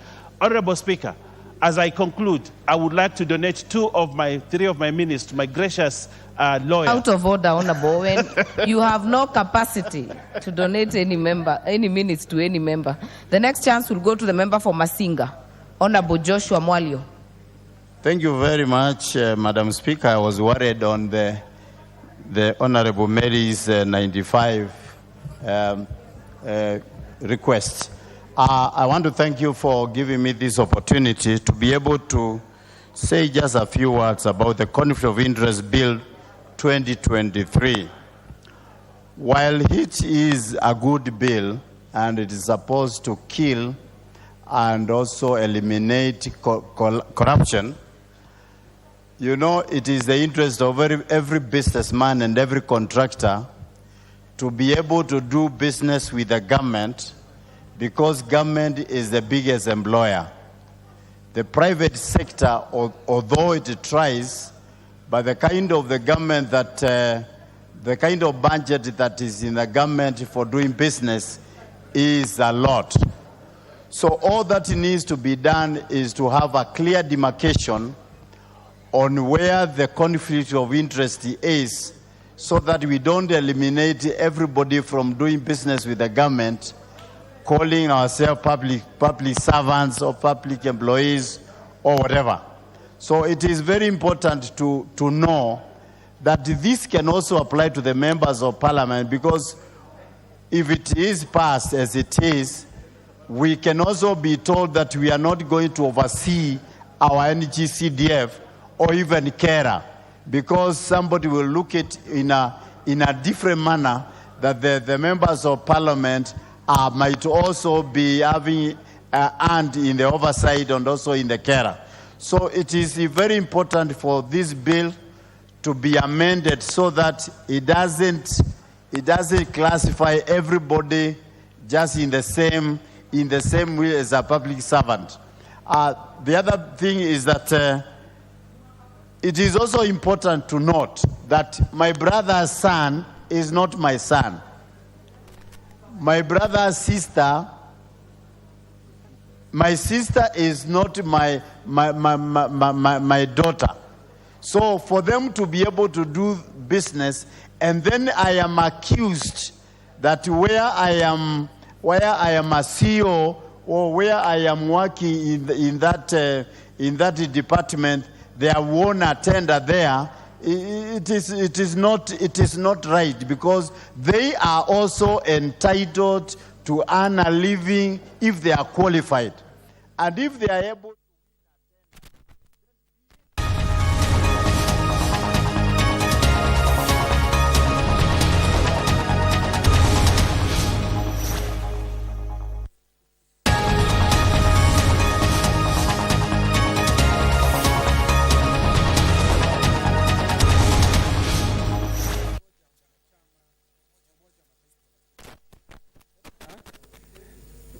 Tunapaswa kusema wazi na kusema vizuri. Ikiwa Kenya ni mwanachama Umoja wa Mataifa, Bwana Spika, na vile vile Bwana Spika, kamati ya usalama ya Umoja wa Mataifa wakaketi na kusema ya kwamba wale ambao wana ujuzi, uzoefu na uwezo wa kuongoza katika nchi ya Haiti ni Kenya, Bwana Spika. Bwana Spika, badala ya vile ninavyosikia ndugu zangu wa upande wa upinzani wakisema ya kwamba tunapaswa kupinga, wanapaswa kupongeza askari polisi wa nchi ya Kenya, Bwana Spika, kwa kuteuliwa na kuambiwa wao ndio watakaoongoza kwa sababu wana uzoefu na ujuzi, Bwana Spika. Bwana Spika, kabla hata sisi kupitisha mswada huu, Bwana Spika, nimekuwa nikipigiwa, Bwana Spika, na askari polisi ambao wana uzoefu, Bwana Spika, wanasema wanangoja, Bwana Spika, tupitishe mswada huu, Bwana Spika, ndiposa wizara ya masuala ya mambo ya ndani, Bwana Spika, waweze kuwatuma waende kufanya ile kazi, Bwana Spika, ambao wanaijua zaidi. Bwana Spika, hawa askari wanaofanya hizi simu wanazopiga, Bwana Spika, ni kwa sababu wameona, Bwana Spika, ndugu zetu askari ambao wameenda katika Eddie, what's your point of order?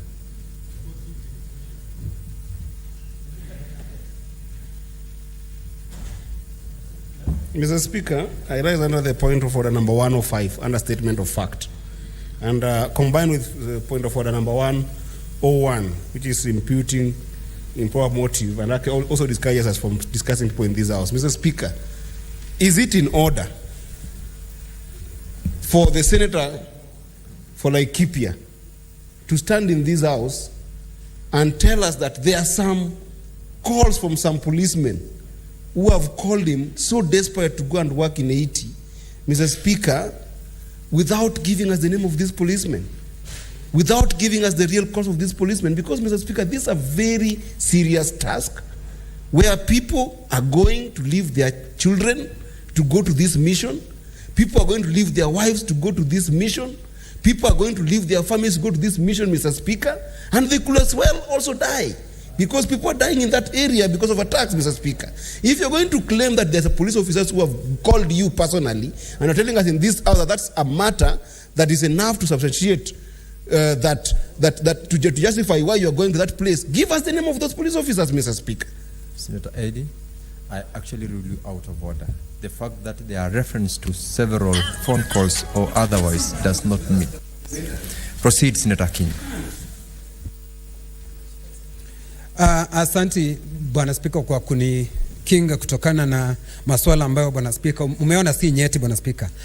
Askari polisi wanaweza wakapigia mtu yote simu, Bwana Spika. Si mambo ya hit peke yake, Bwana Spika. Huwa wananipigia simu hata wakati, Bwana Spika, hata wakati watu wanashambuliwa na wezi wa mifugo. Wananipigia simu, Bwana Spika, kama seneta wao, Bwana Spika. Na hili si jambo ngeni, Bwana Spika, kwa sababu kuna askari wengi ambao, Bwana Spika, nataka kusema ya kwamba jumba hili kazi yake kuu, Bwana Spika, ni kuidhinisha, alafu nayo wizara, Bwana Spika, iweze, Bwana Spika, nadhani muda wangu ungesimamishwa kwa sababu Senator Eddie, Bwana Spika. proceed. You are wasting much.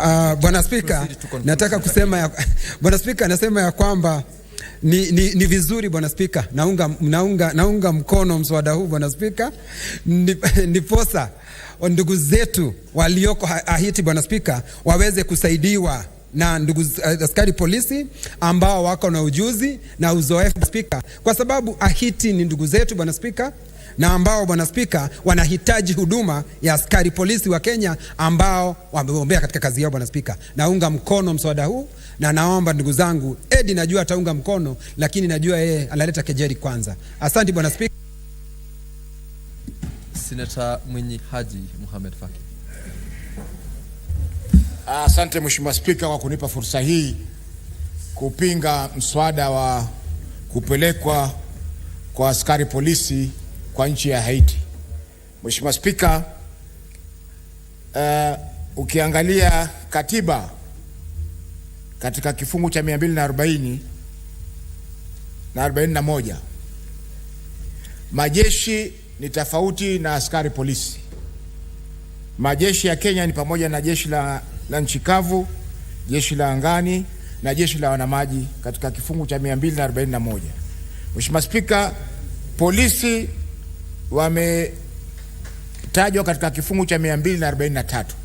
Kwa Mheshimiwa Spika, kikatiba ni makosa kupeleka vikosi vya polisi katika nchi ya Haiti, ambao nchi inajulikana kwa utovu wa usalama katika ulimwengu, na ni nchi ambayo tayari ni katika zile nchi ambazo zimefail kimaendeleo. Mheshimiwa Spika, jambo la pili ambalo napinga ni kwamba katika sheria ya National Police Service katika kifungu cha 108, Police Service ni polisi ambao wanatulinda katika nchi ya Kenya. Polisi hawana majukumu ya kufanya ulinzi katika nchi za kigeni Mheshimiwa Spika, isipokuwa mahali ambapo kuna ile ambayo yaitwa kwa Kiingereza reciprocation. Tunawapa polisi wetu na wao wanatupa wao kuja kujifunza kazi katika nchi yetu ya Kenya Mheshimiwa Spika. Jambo la tatu Mheshimiwa Spika ni kwamba katika nchi yetu hivi sasa hatuna polisi wa kutosha. Yasikitisha Mheshimiwa Spika kwamba watu wanaendelea kuuawa katika sehemu mbalimbali nchini Kenya. Tukiangalia kule Baringo watu wanauliwa kiolela, tukiangalia sehemu za Turkana watu wanakufa kiolela, na sehemu nyingi za nchi yetu Mheshimiwa Spika zina utovu wa usalama. Kwa hivyo ni makosa kwamba sisi wenyewe hatujakuwa na polisi wa kutosha, na wale kidogo tunawapeleka nchi nyingine kwenda kuhudumu kwa muda ambao kwa hakika hautambuliki katika hii ripoti ambayo imeletwa hapa katika bunge Mheshimiwa Spika. Jambo la tatu Mheshimiwa Spika ni kwamba sisi wenyewe kama wa Kenya hatuna askari wa kutosha. Tukiangalia kama kule Mombasa utapata benki nyingine zinalindwa na askari wa jela. Askari jela wanasaidia ulinzi katika mji wa Mombasa Mheshimiwa Spika. Kwa hivyo ni kwamba polisi tulioko nao hawatoshi, na haiwezekani kwamba wale polisi kidogo watume kwenda nchi nyingine. Mheshimiwa Spika, mwisho, wengi wamesema hapa kwamba Kenya inatakana kuongoza kwa sababu swala lililoko hapa ni swala la kibinadamu. Mheshimiwa Spika, kama ni binadamu ungeanza na nchi ya Palestina Mheshimiwa Spika, ambapo nchi zote za ulimwengu zimelinda.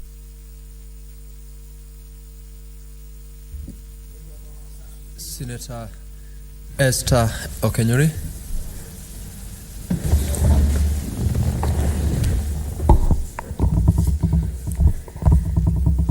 Thank you, Mr. Speaker, for this opportunity, and I want to support the motion that has actually been brought by the joint report.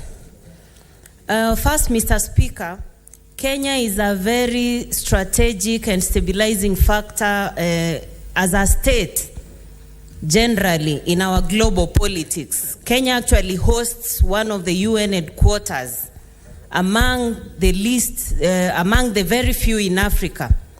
Mr. Speaker, and the country Haiti we are talking about is even smaller than Senator Wambua's county.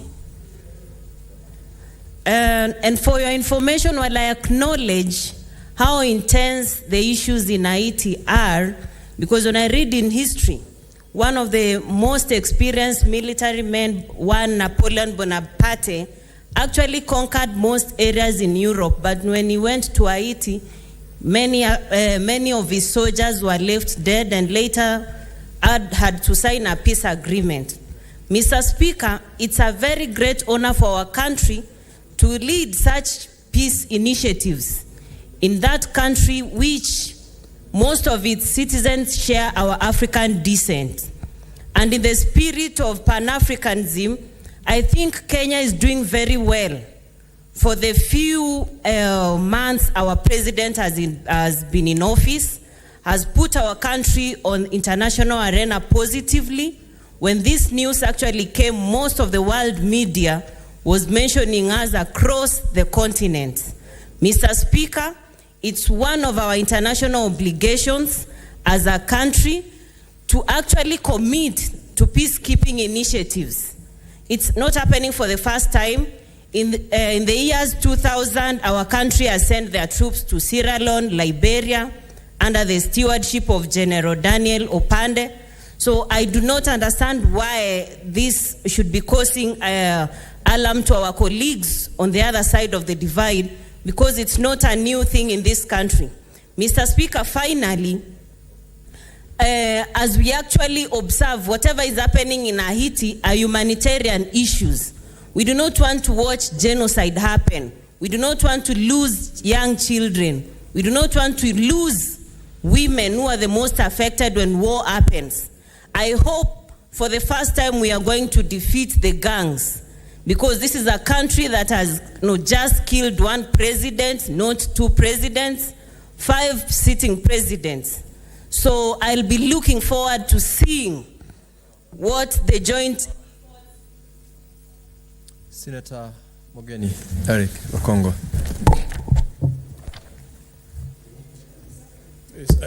Thank you, Mr. Speaker. For the record, I want to go on record as opposing this motion.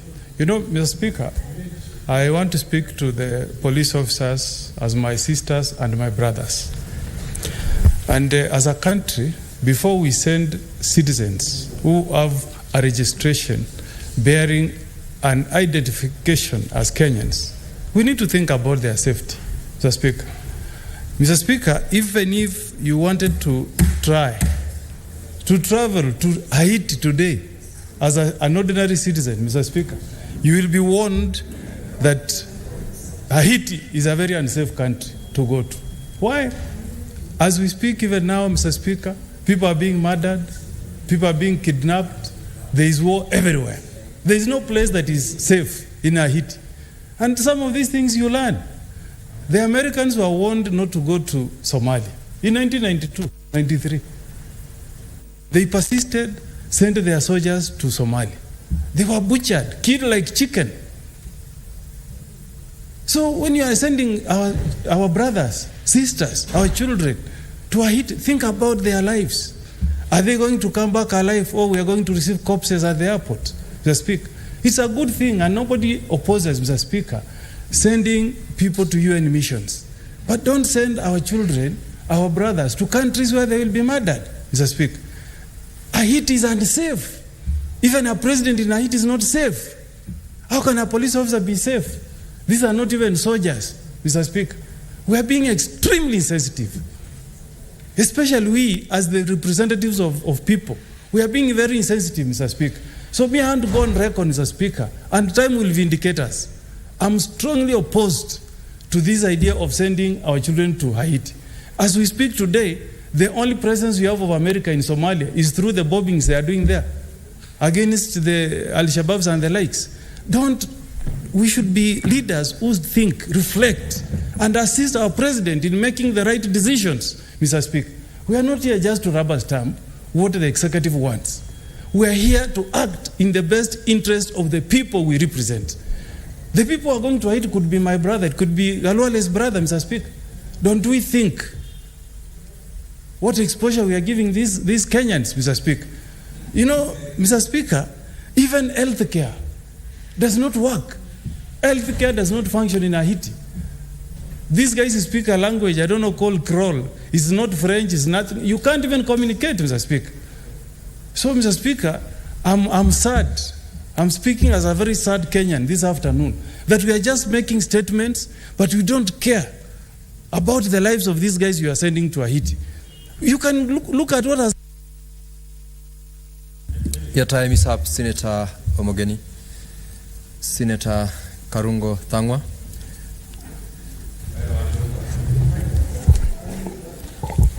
Thank you very much, Mr. Speaker. As I rise to support this motion, where we need to send our police officers to Haiti for peacekeeping. Mr. Speaker, for those who are saying it's against the law, I would want to refer them to the National Police Service Act, Section 10, which talks about the functions and powers of the Inspector General, Mr. Speaker. One of those powers is to promote cooperation with international police agencies. Mr. Speaker, when this happens, this kind of promotion, when other police agencies request for support, who are we to say no, Mr. Speaker? Because I do not really understand those who are saying that we should not send police officers to Haiti, whom they rather suggest we send, Mr. Speaker. Senator Sifuna or Senator Osotsi, whom do we send there? We need to send the police officers because they are strategic in dealing with organized crimes and gangs, Mr. Speaker.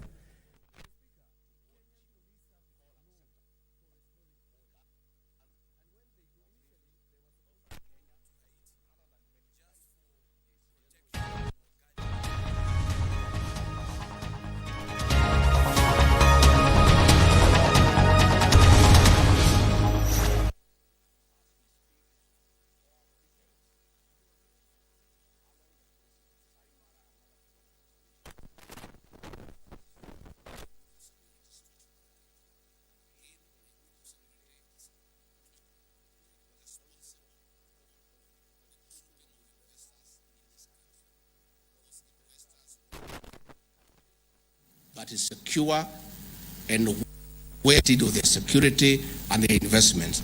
I therefore want to encourage Professor Kindiki and his team, as we approach the Christmas session, to be more vigilant and to make sure that the people of Kenya have an opportunity to enjoy their holidays with their families, and an atmosphere of investment continues to prevail so that we can attract foreign investors and other people from the world who want to come to this great country.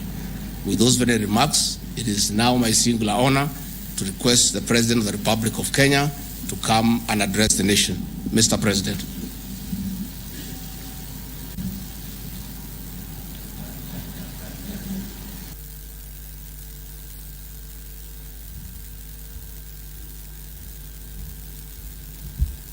Asante sana, Bwana Deputy President. Let's take our seats. Sana.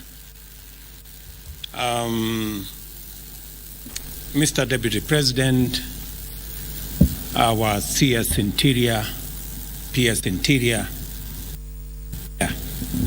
of the Police Reforms Task Force, your deputy and the members of the task force, including our members of the police service, the prison service, and the National Youth Service. Today, I am delighted to achieve a critical step towards one of the key commitments of the Kenya Kwanza administration. When I took the oath, I committed to undertake reforms of our security sector in line with our democratic imperatives and to improve operational effectiveness.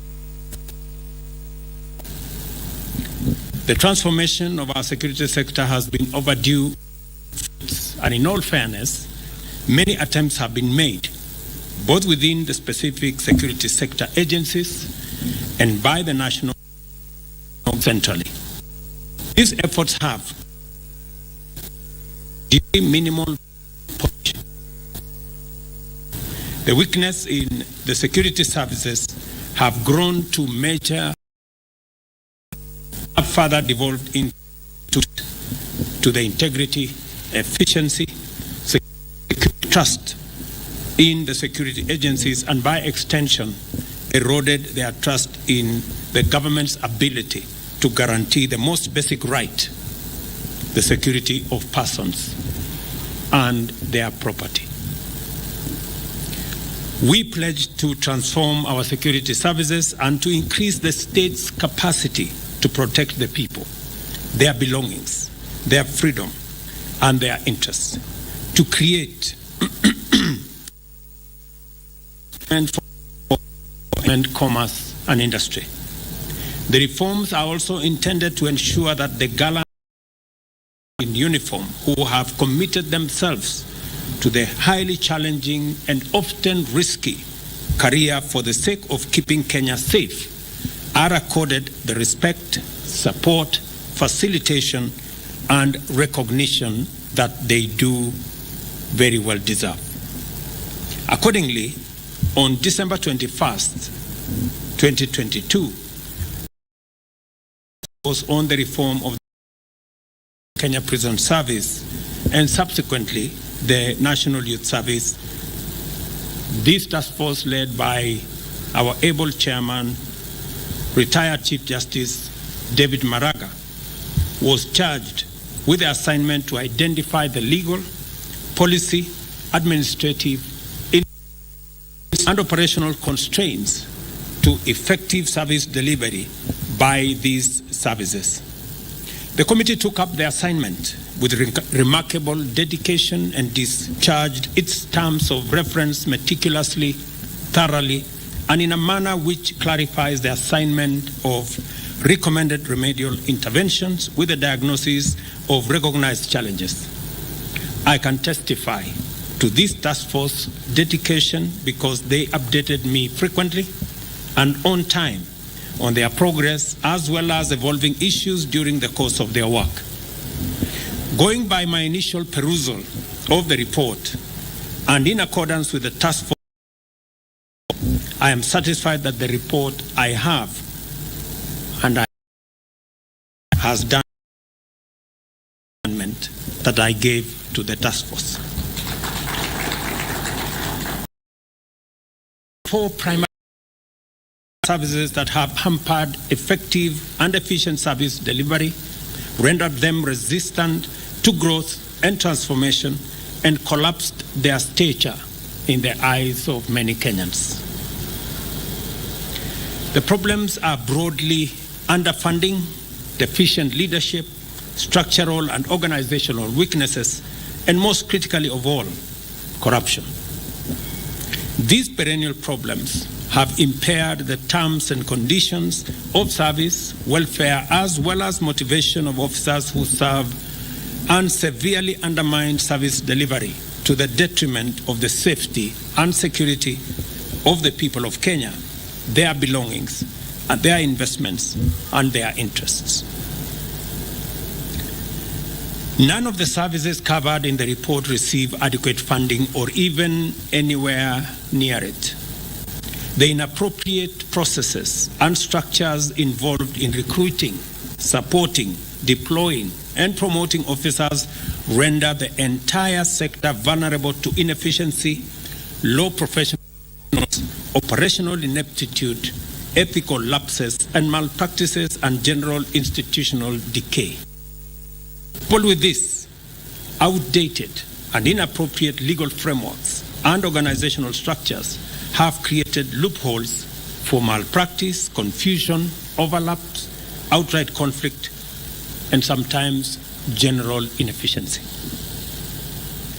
In the report, corruption has been cited quite frequently and described as systemic, endemic, entrenched, deeply embedded, and rampant. Clearly, we have a serious problem in there, in that we have never developed in these services the capacity to serve the nation to any satisfactory standard, and as a result, the services have become increasingly suboptimal and problematic at worst. Our aim is not only to restore integrity, efficiency, and accountability by waging an anti-corruption campaign throughout government, and in this case, within the services. Our primary objective is to secure the transformation of this nation by instituting a professional, efficient, effective security sector which is defined by integrity, service, and accountability. We are therefore going to pay attention and great attention attached to the numerous well-considered recommendations made by the task force. Necessary changes to important instruments and measures, including policy, strategic, legislative, and operational frameworks, shall be implemented by the government in line with the recommendations made by the task force. Consequently, some will await action by Parliament to amend relevant legislation and the conclusion of the necessary work by committees, similar bodies as recommended in this report, including the Salaries and Remuneration Commission. Those that are administrative will be implemented immediately. In this regard, I am directing the relevant organs of government to implementation of the various recommendations of the task, beginning with the following. Number one, alignment of the terms and conditions of service of the National Police Service, Kenya Prison Service, and the National Youth Service with other security agencies. We now confirm that these three services are now moved to the security sector. Review the pay, living conditions, medical cover, housing, and other aspects of welfare for police of the service, and simply, let me repeat that, review the pay, living conditions, medical cover, housing, and other aspects of welfare for members of the services, and simply to do the right thing for these officers. I have seen the recommendation that has been made by the task force to enhance the salaries of our policemen, our National Youth Service, and our prison service by 40% over the next 3 years. I think it is a well-considered recommendation.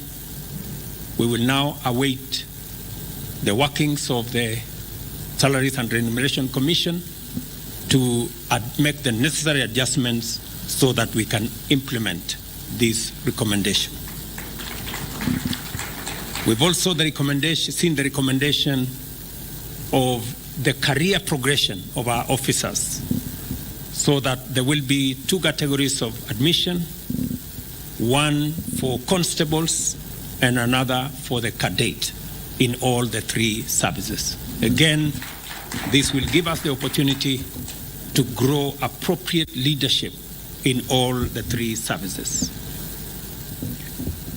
Number four, review legislative and policy framework governing operations within the National Police Service, the Kenya Prison Service, the National Youth Service, to ensure better service to Kenyans, greater accountability, transparency, respect for the rule of law and integrity, and the subordination of these critical security services to civilian oversight and authority in line with our deepening democratic credentials. Institutionalize a long-term equipment modernization for all the three services. I am very clear in my mind. We are already undertaking the modernization of the police service equipment requirements. Then it will be followed by the Kenya Prison Service and the National Youth Service. We have already made provisions in the supplementary to enable the National Youth Service begin the journey to be the arm of government that will help us mobilize young people from the grassroots and to use their energy, talent, knowledge, and expertise to drive National Youth Service. Automate human resource and finance management procedures in the three services, including processes for recruitment, transfer, promotion, and payment of salaries and allowances.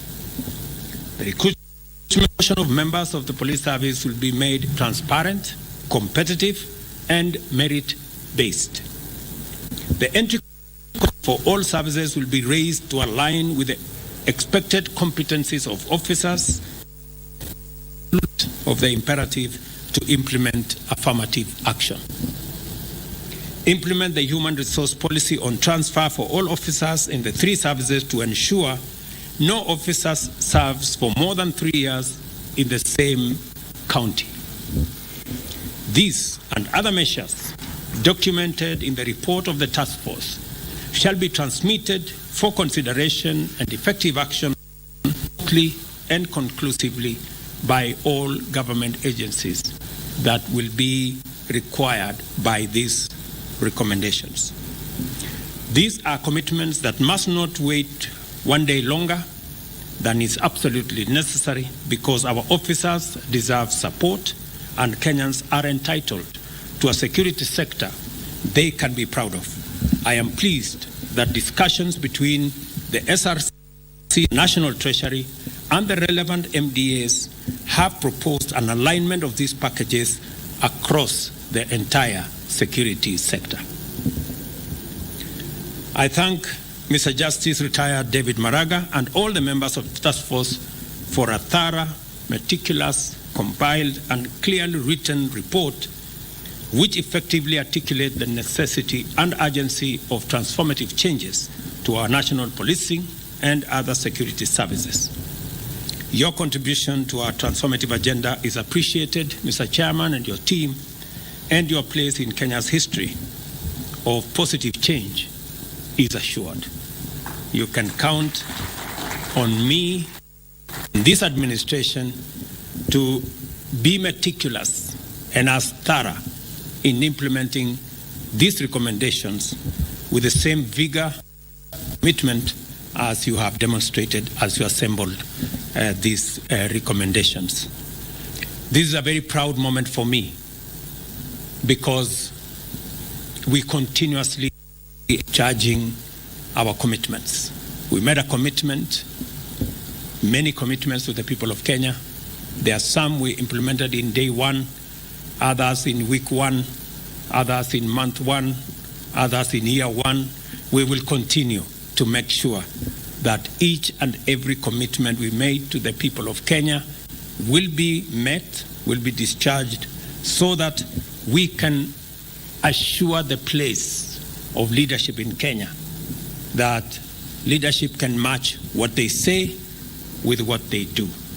So I want to thank all the actors who have put this report together.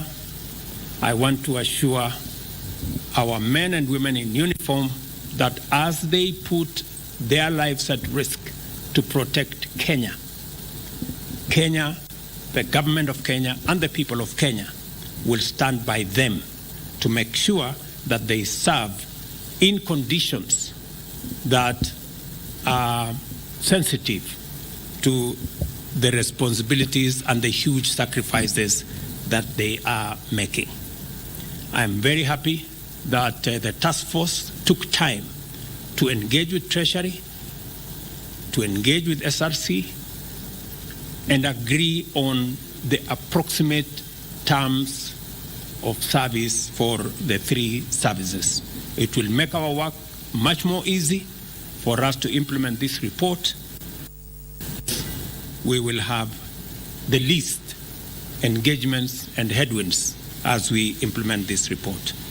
Again, to all those who participated, I know many servicemen in the police, in the prisons, in NYS, gave their recommendations. Many other actors gave their recommendations. Many Kenyans participated in many different ways to put this report together. In our constitutional responsibility to engage the public in making sure that decisions of government are sensitive to what the Kenyan public want and desire. I'm very proud that we are now one step in the right direction to make sure that our policemen, whether it is their salaries, medical requirements, and all the other issues will be addressed using the recommendations by the task force, the recommendations which I have been honored today. Asanteni sana, and God bless you. Thank you, Your Excellency the President. Distinguished guests, ladies and gentlemen, that marks the end of this brief event. Thank you very much.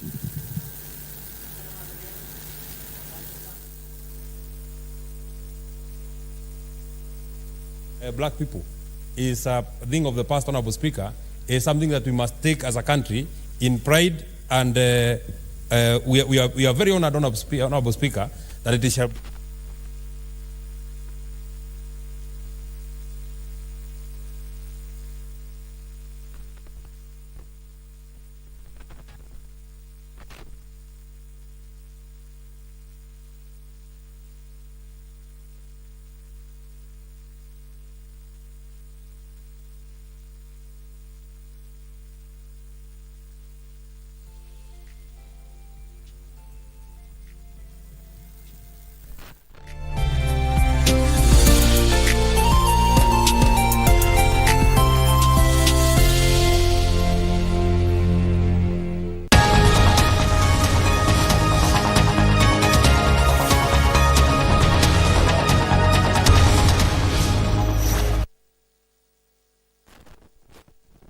take care of these particular soldiers, their families, and their dependents, Honorable Speaker, so that it shall not become a curse that we send people, 1,000 of us, to go and bring peace elsewhere, Honorable Speaker, that after it, Honorable Speaker, their families will have the comfort and they will feel proud that...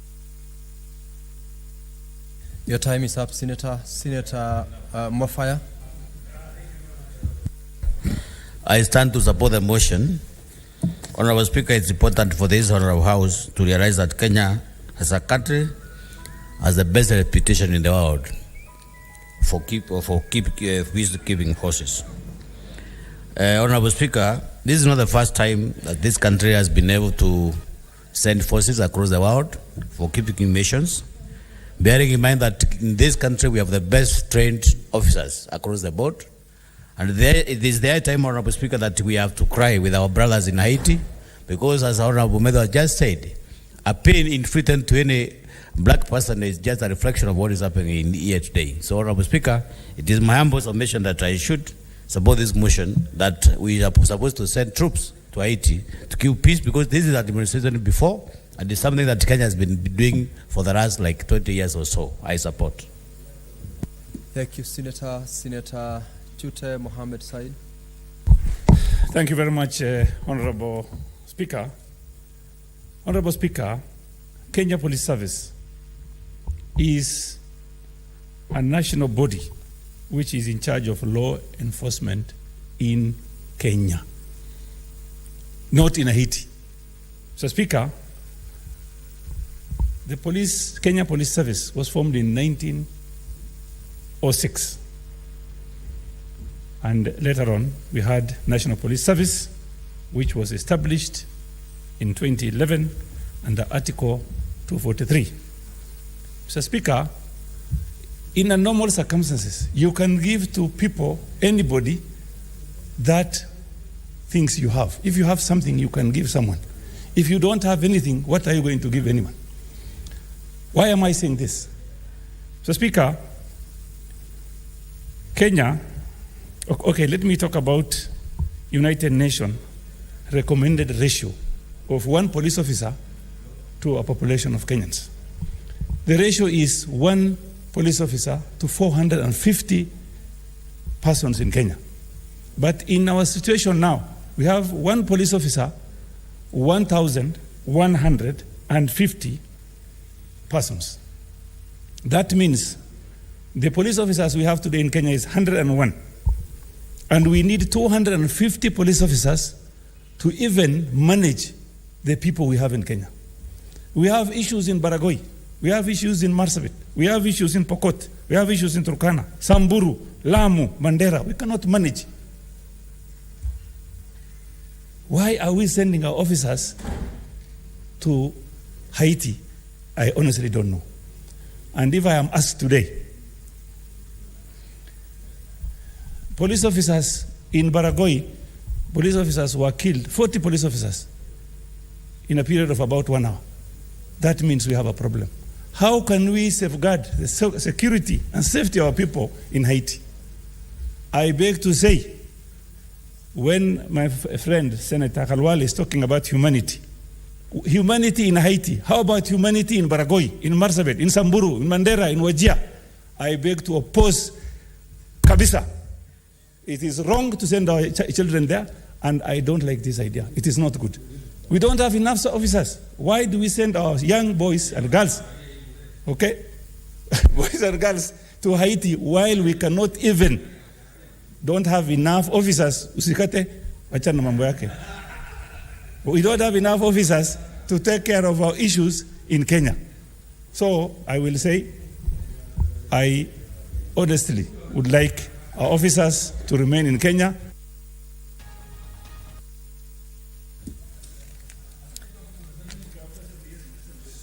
Senator Tute, I've listened to your contributions, and you've been in this house for a while now. Standing Order 92 requires you to proceed in one particular language, either Kiswahili or English or Kenya Sign Language. When you start with one, you conclude with that particular speech. That was a reminder to you so that you are there in your future contributions in the House. Senator Mungatana Buya. Thank you, Mr. Speaker, for giving me the opportunity to say a few words on this matter. Mr. Speaker, in Tana River, there is a very energetic team in football that we celebrate called Sango Sportif. And this is the only team that is in League Division 2 from our county. Mr. Speaker, every time they keep requesting for support to go and have experience outside the county, to play with other people who are in another level, so that they gather the experience and become better. Mr. Speaker, I am also chairing the Bunge Sports Committee with the Honorable Kawaya. And every time we get requests from several teams in Parliament that they want to go and train or engage with other international people or teams so that they can make their game better. Mr. Speaker, why should we make it difficult or oppose the idea that our children, our police officers want to go and get experience outside? Mr. Speaker, this will make them better, not the worse. Number two, Mr. Speaker, the Bosnia-Herzegovina mission that happened in a few years ago, in 96, Mr. Speaker, some of the soldiers who came back, Mr. Speaker, I remember receiving one in my office, and he told me, I have come back with a lot of money, I want to purchase a house, and I want to make sure that this money I'm using will also be enough to purchase a property. Mr. Speaker, that soldier was coming from a mission that made his life change completely. And to date, Mr. Speaker, that soldier is doing very well. How did he gain his foundation in economic prosperity? It's because, Mr. Speaker, he went outside, he came back with good money, and he was able to invest, and to date, Mr. Speaker, he is doing very well. It is wrong, Mr. Speaker, to politicize this. Allow people their opportunity and chance to develop themselves economically. And Mr. Speaker, I want to finish by saying, those people who are saying Constitution is against this move, I want to remind them that this story of them throwing the Constitution in our face is not the first time. Just yesterday, the day before yesterday, Mr. Speaker, they have been singing here, the opposition saying the Constitution is against the sitting of cabinet secretaries here. They sang, they talked in videos. Your time is up. Your time is up, Senator Mungatana. Thank you. Senator Aaron Cheriot. Thank you, Mr. Speaker. I wish to be quick on this matter. I rise to support this motion. This is a very important exercise that Kenya has signed up for. Article 2 of the Constitution of Kenya, and I wish while I say this, our colleague senators from the minority side were in the House, those that are saying this move is not constitutional. I wish to point them to the provisions of Article 2 of our Constitution, which speaks to the general rules of international laws being part and parcel of the laws of this country. Kenya is a signed-up member of the UN. We have ratified many other international laws and domesticated them into our country, Mr. Speaker. It is on that basis that we have taken up this position of honor and respect and responsibility, Mr. Speaker, to save our African brothers in Haiti who are going through this rough patch. And I wish to remind our colleagues from the minority side who are opposing this move to know that Kenya, while Kenya may be prosperous and peaceful today, we never know about the future. There might be a time that we may also call upon other countries to come and rescue us where we'll be in moments of trouble. This is what you do. This is African culture. When your neighbor's house is on fire, Mr. Speaker, you don't look around and say, oh, because I had a quarrel with my wife, because I've not finished digging up my land. That's not the African cultural ethic, Mr. Speaker. And therefore, I support this move that the government has taking up this responsibility. Kenya is a very respected member of the international community, Mr. Speaker. And that is why we have lived up to this call. And I believe that it is the right direction. Mr. Speaker, like Senator Mungatana has just pointed out, there are many Kenyans who owe their path to prosperity, especially those in the armed forces, to an opportunity such as this where they had an opportunity to go and serve in the international arena. If you go to Nakuru County, for example, there is an entire village known as Sierra Leone, made up of military men who went to serve on peacekeeping mission. Many of them are thriving, they have good lands, their kids have gone to school because of such opportunities. This is what we are talking about when we talk about providing opportunities even for our men and women in uniform. Lastly, Mr. Speaker, I like the submission that has been made by the Mau Mau veterans, Mr. Speaker.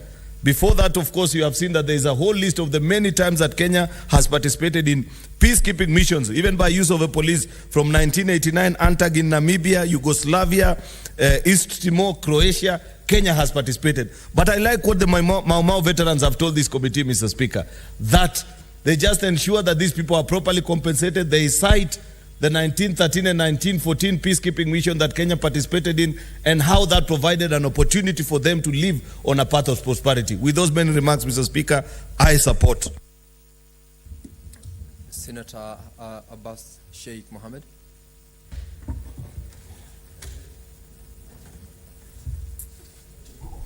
Thank you, Honorable Speaker. I stand to support the motion. I think this is not the first time Kenya has sent in police officers for humanitarian issues and security issues in the world, other part of the world. This is a very respected country. This country is actually a well-known country all over the world as a result of, our champions. These are people who fly our flags in all the cities in this world. And therefore, this country is regarded very highly. And giving humanitarian support and security to other affected brothers in the world is actually not, costing any, affecting the lives of the police officers. Police officers actually have been trained and they have taken all that they will support and at least go into everywhere, wherever they think they can be able to help and maybe give security. And as a result, if anybody feels that somebody is going to die, even if they die in Kenya, they die. So somebody was saying 40 police officers lost their life in Samburu. So it's the same thing. It's not a big deal. The Kenya police were in Sierra Leone, they were there in Namibia, they were there in Somalia, they're actually all over, wherever they are. Even now, they were there also in Southern Sudan. So it's not the first time that we're sending police officers there. However, one thing I want to add is that I know one guy who comes from Wajir County. He was a police inspector and he went to Sierra Leone. And that guy lost. We don't know whether he died, whether he's been killed or he's still alive. But up to today, nobody could have confirmed where Aden Hussein went to. He was an inspector, a chief inspector, I think. He was also a DCIO. And up to now, he has not been found. And most of, the widow and the children he left behind were not taken care of. I think this is actually one thing is we need to have a proper the facilities in case of any death or any losses. Then I think the children and the families shall not be left without any support. I know these people have been paid, the government is being paid by the UN, and therefore a lot of money is paid, and therefore, in case of anything, and eventuality, God forbid, we need at least people to be given good services and good, care for their young ones they leave behind and their families.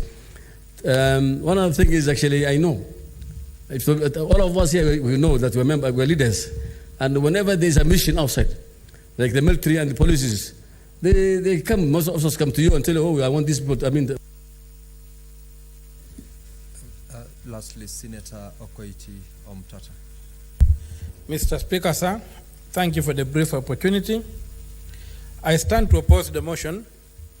First and foremost, this House is not a rubber stamp. This motion should have come before His Excellency made commitments to the international community that he was going to send troops out. It should have come, and then once the consensus is built, then His Excellency could communicate that the people of Kenya have agreed to send troops to the police to Haiti. Number two, our police don't speak French. Haiti is a French-speaking country. I don't know how they are going to operate. Number three, the history of gangs in Haiti is well known. It begins with the interference of the USA in the free expression of the will of the people of Haiti. You have the Duvalier disasters, where we had the Tonton Macoutes. Those are the things that have morphed into all these various gangs. I don't see this effort succeeding in the absence of a political solution. And that political solution is to return Father Aristide back to Haiti from exile in South Africa and let the people of Haiti choose their own leaders. There will be no need for all these rancors. But to go about this exercise of saying that Kenyans are going to restore peace in the absence of a political solution is a wet dream that's going to bear nothing. So, we must also remember that all the time Kenya has gone out to keep peace, be it in Bosnia, be it in Sudan, be it wherever, it was as part of a political solution. There was already a political agenda on the ground. But in Haiti, there's no political proposal on the ground. So what we are going to do is we are throwing these young men just to cover up the nakedness of America in Haiti. America exposed itself badly in Haiti, and it needs to allow the people of Haiti to have their own, to determine their future by removing the kind of support they are giving to these gangs. The main source of gangs in Haiti is Florida. So the American government should allow Father Aristide back from South Africa, and there will be no need for policemen being sent to Haiti. Policemen being sent to Haiti is to suppress the people of Haiti and deny them the right to free expression. I stand to oppose this motion. What's your point of order, Senator Boni? Although Senator Okoiti is done, it's of no use then to raise your point of order.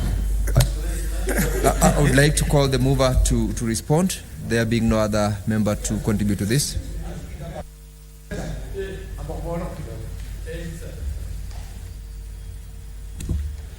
Thank you, Mr. Speaker. Mr. Speaker, I have keenly listened to my colleagues during the debate. Mr. Speaker, there are those who opposed and there are those who supported. That is the essence of this House, to debate and give reasons why you are supporting and not supporting. But ultimately, Mr. Speaker, the decision will be for the House to decide which way for this motion. Mr. Speaker, allow me just to briefly clarify certain issues which came out during the debate. There is the issue whether it is this country, whether the President of the Republic of Kenya who requested that Kenya leads this mission, Mr. Speaker. I want to be very clear to this House, Mr. Speaker, and the country, that the official position, Mr. Speaker, is that it is the United Nations Security Council, Mr. Speaker, which requested Kenya to lead the mission to Haiti. It will therefore, Mr. Speaker, be misleading to the public and to all Kenyans for anybody in this House, Mr. Speaker, to allege and give the impression, the false impression, Mr. Speaker, that it is actually the President who requested Kenya to lead this mission. Mr. Speaker, the other issue which I wanted just to clarify is the concern of members about the security and the well-being of our forces when they are in Haiti. Concerns, Mr. Speaker, has been raised about their medical expenses, what happens in case they are killed, what happens to their families, and so on. Mr. Speaker, when the CS Interior appeared before the committee, these are the issues, Mr. Speaker, that members raised, and the minister was able to ably explain to the committee, Mr. Speaker. And Mr. Speaker, the standard of care of our forces when they will be in Haiti, Mr. Speaker, is at the standards of the United Nations, Mr. Speaker, in terms of their welfare. Mr. Speaker, the medical cover, the insurance cover, their dependents, their families, Mr. Speaker, in case of any situation arising. I want to assure the country, I want to assure this House, Mr. Speaker, that after listening to the CS, I have no doubt in my mind, Mr. Speaker, that our forces will receive the highest standard of care in terms of medical and other conditions, Mr. Speaker. So no Kenyan, Mr. Speaker, will be exposed to a situation that is going to leave his or her family exposed. Mr. Speaker, when it comes to the recruitment of this staff, I mean the police going to Haiti, Mr. Speaker, I had some members, Mr. Speaker, raising concern that perhaps how did we decide which officers were to be deployed? Mr. Speaker, let me confirm to the House that the same issue again arose when we had the debate, when we had the meeting with the CS. Mr. Speaker, if you look at paragraph 15 and paragraph 16 of the report, Mr. Speaker, it tells you very clearly the category of the forces. There is the command at the headquarters, and you can see the various categories of police officers in terms of rank. And when you go to page 16, Mr. Speaker, it will tell you the various formations of the members who are going to. So it is clear they are not just moving to Haiti, Mr. Speaker, generally. It is a clear framework in terms of how they should be deployed. And Mr. Speaker, the IG, the Inspector General, again, was present also in that particular session with the committee, Mr. Speaker, and he was able to clearly explain to the committee, Mr. Speaker, of the formation. And Mr. Speaker, these are not, and we are talking about 1,000 police officers being deployed to Haiti. Mr. Speaker, and they are not going at a go. We are told, Mr. Speaker, they will be going in shifts. And Mr. Speaker, as they continue to train, maybe something, Mr. Speaker, I needed to clarify to the country, is that as we speak today, the training of these officers is ongoing on various issues. The issue of the language. You know, Haiti is a French-speaking country. We are an English-speaking country, Mr. Speaker. But again, the other countries, Mr. Speaker, who are going to give support together with Kenya are also French-speaking countries. So that concern, Mr. Speaker, has already been dealt with, because as much as Kenya is an English-speaking country, the other countries, Mr. Speaker, who are joining in this mission are French-speaking countries. And therefore, Mr. Speaker, they will supplement in terms of operations and so on when it comes to issues of communication. Mr. Speaker, the other issue I wanted just to raise as I conclude is that Kenya is a country, Mr. Speaker, as heavily said by colleagues here, that has been called upon to participate in very many peace missions, not only in Africa, but even in the rest parts of the world. Mr. Speaker, God has been gracious to us as a nation. That, Mr. Speaker, since independence, now we are 60 years in our independence. God has been gracious, Mr. Speaker, to give us a peaceful nation. A nation that is ruled by the rule of law, guided by the rule of law. And Mr. Speaker, even when we have had our own internal issues, we have been able to resolve with the support of other, Mr. Speaker. Mr. Speaker, it is true that some parts of our country today, no drift, Mr. Speaker, in Baringo, Elgeyo Marakwet, in Turkana, Isiolo, Marsabit, there are issues of insecurity. And Mr. Speaker, the minister was able to assure us, Mr. Speaker, this is very important, because I want to inform the country that we were equally concerned during the meeting with the CS and the IG, that how do we deploy forces to Haiti when we have issues in our country?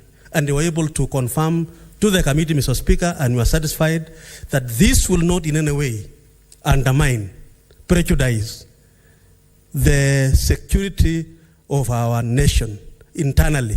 And the minister and the IG were able to assure us that they will ensure that there is peace in every part of our country. And Mr. Speaker, this is very important because even as a House, and me as the chair of security, it is important that as we deploy, emphasis is given to secure our land, secure every county, every constituency. And so, Mr. Speaker, I beg to reply.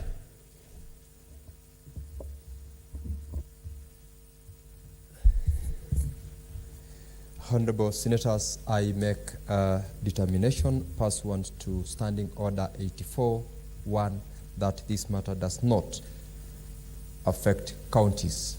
And I therefore put the question that taking into consideration the recommendations of the joint report of the Departmental Committee on Administration and Internal Security of the National Assembly and the Standing Committee on National Security, Defense, and Foreign Relations of the Senate regarding the proposed deployment of officers of the National Police Service to the Multinational Security Support MSS mission for Haiti, laid on the table of the Senate on Wednesday, 15th November 2023, and pursuant to the provisions of Article 240, Sub-Article 8A of the Constitution, the Senate approves the deployment of officers of the National Police Service to the Multinational Security Support MSS mission for Haiti.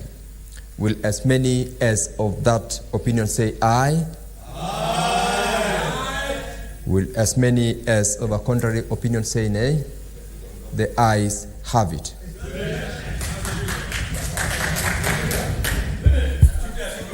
Next order, clerk.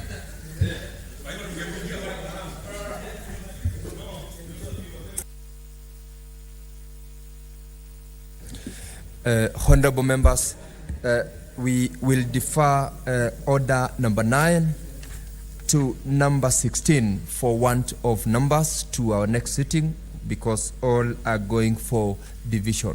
So clerk, call order number 17.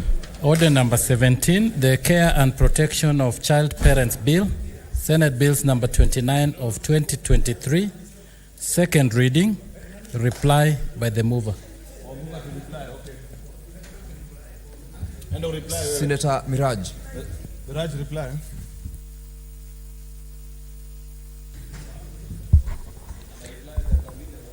Asante Bwana Spika. Nimesimama kuwashukuru na kuwapongeza waheshimiwa wenzangu wote ambao waliweza kupata fursa na wakachangia katika bili yangu ya Care and Protection of Child Parents ya mwaka wa 2023.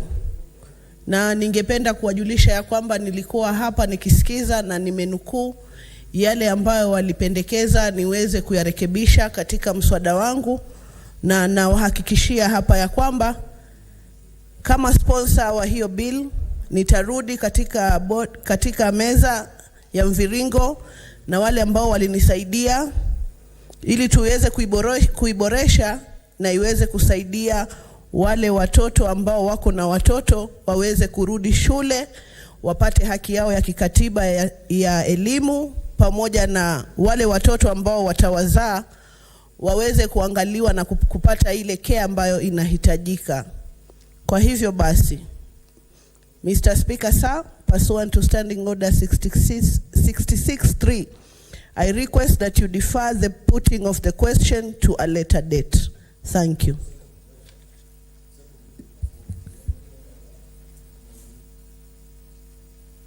Clerk, call the next order.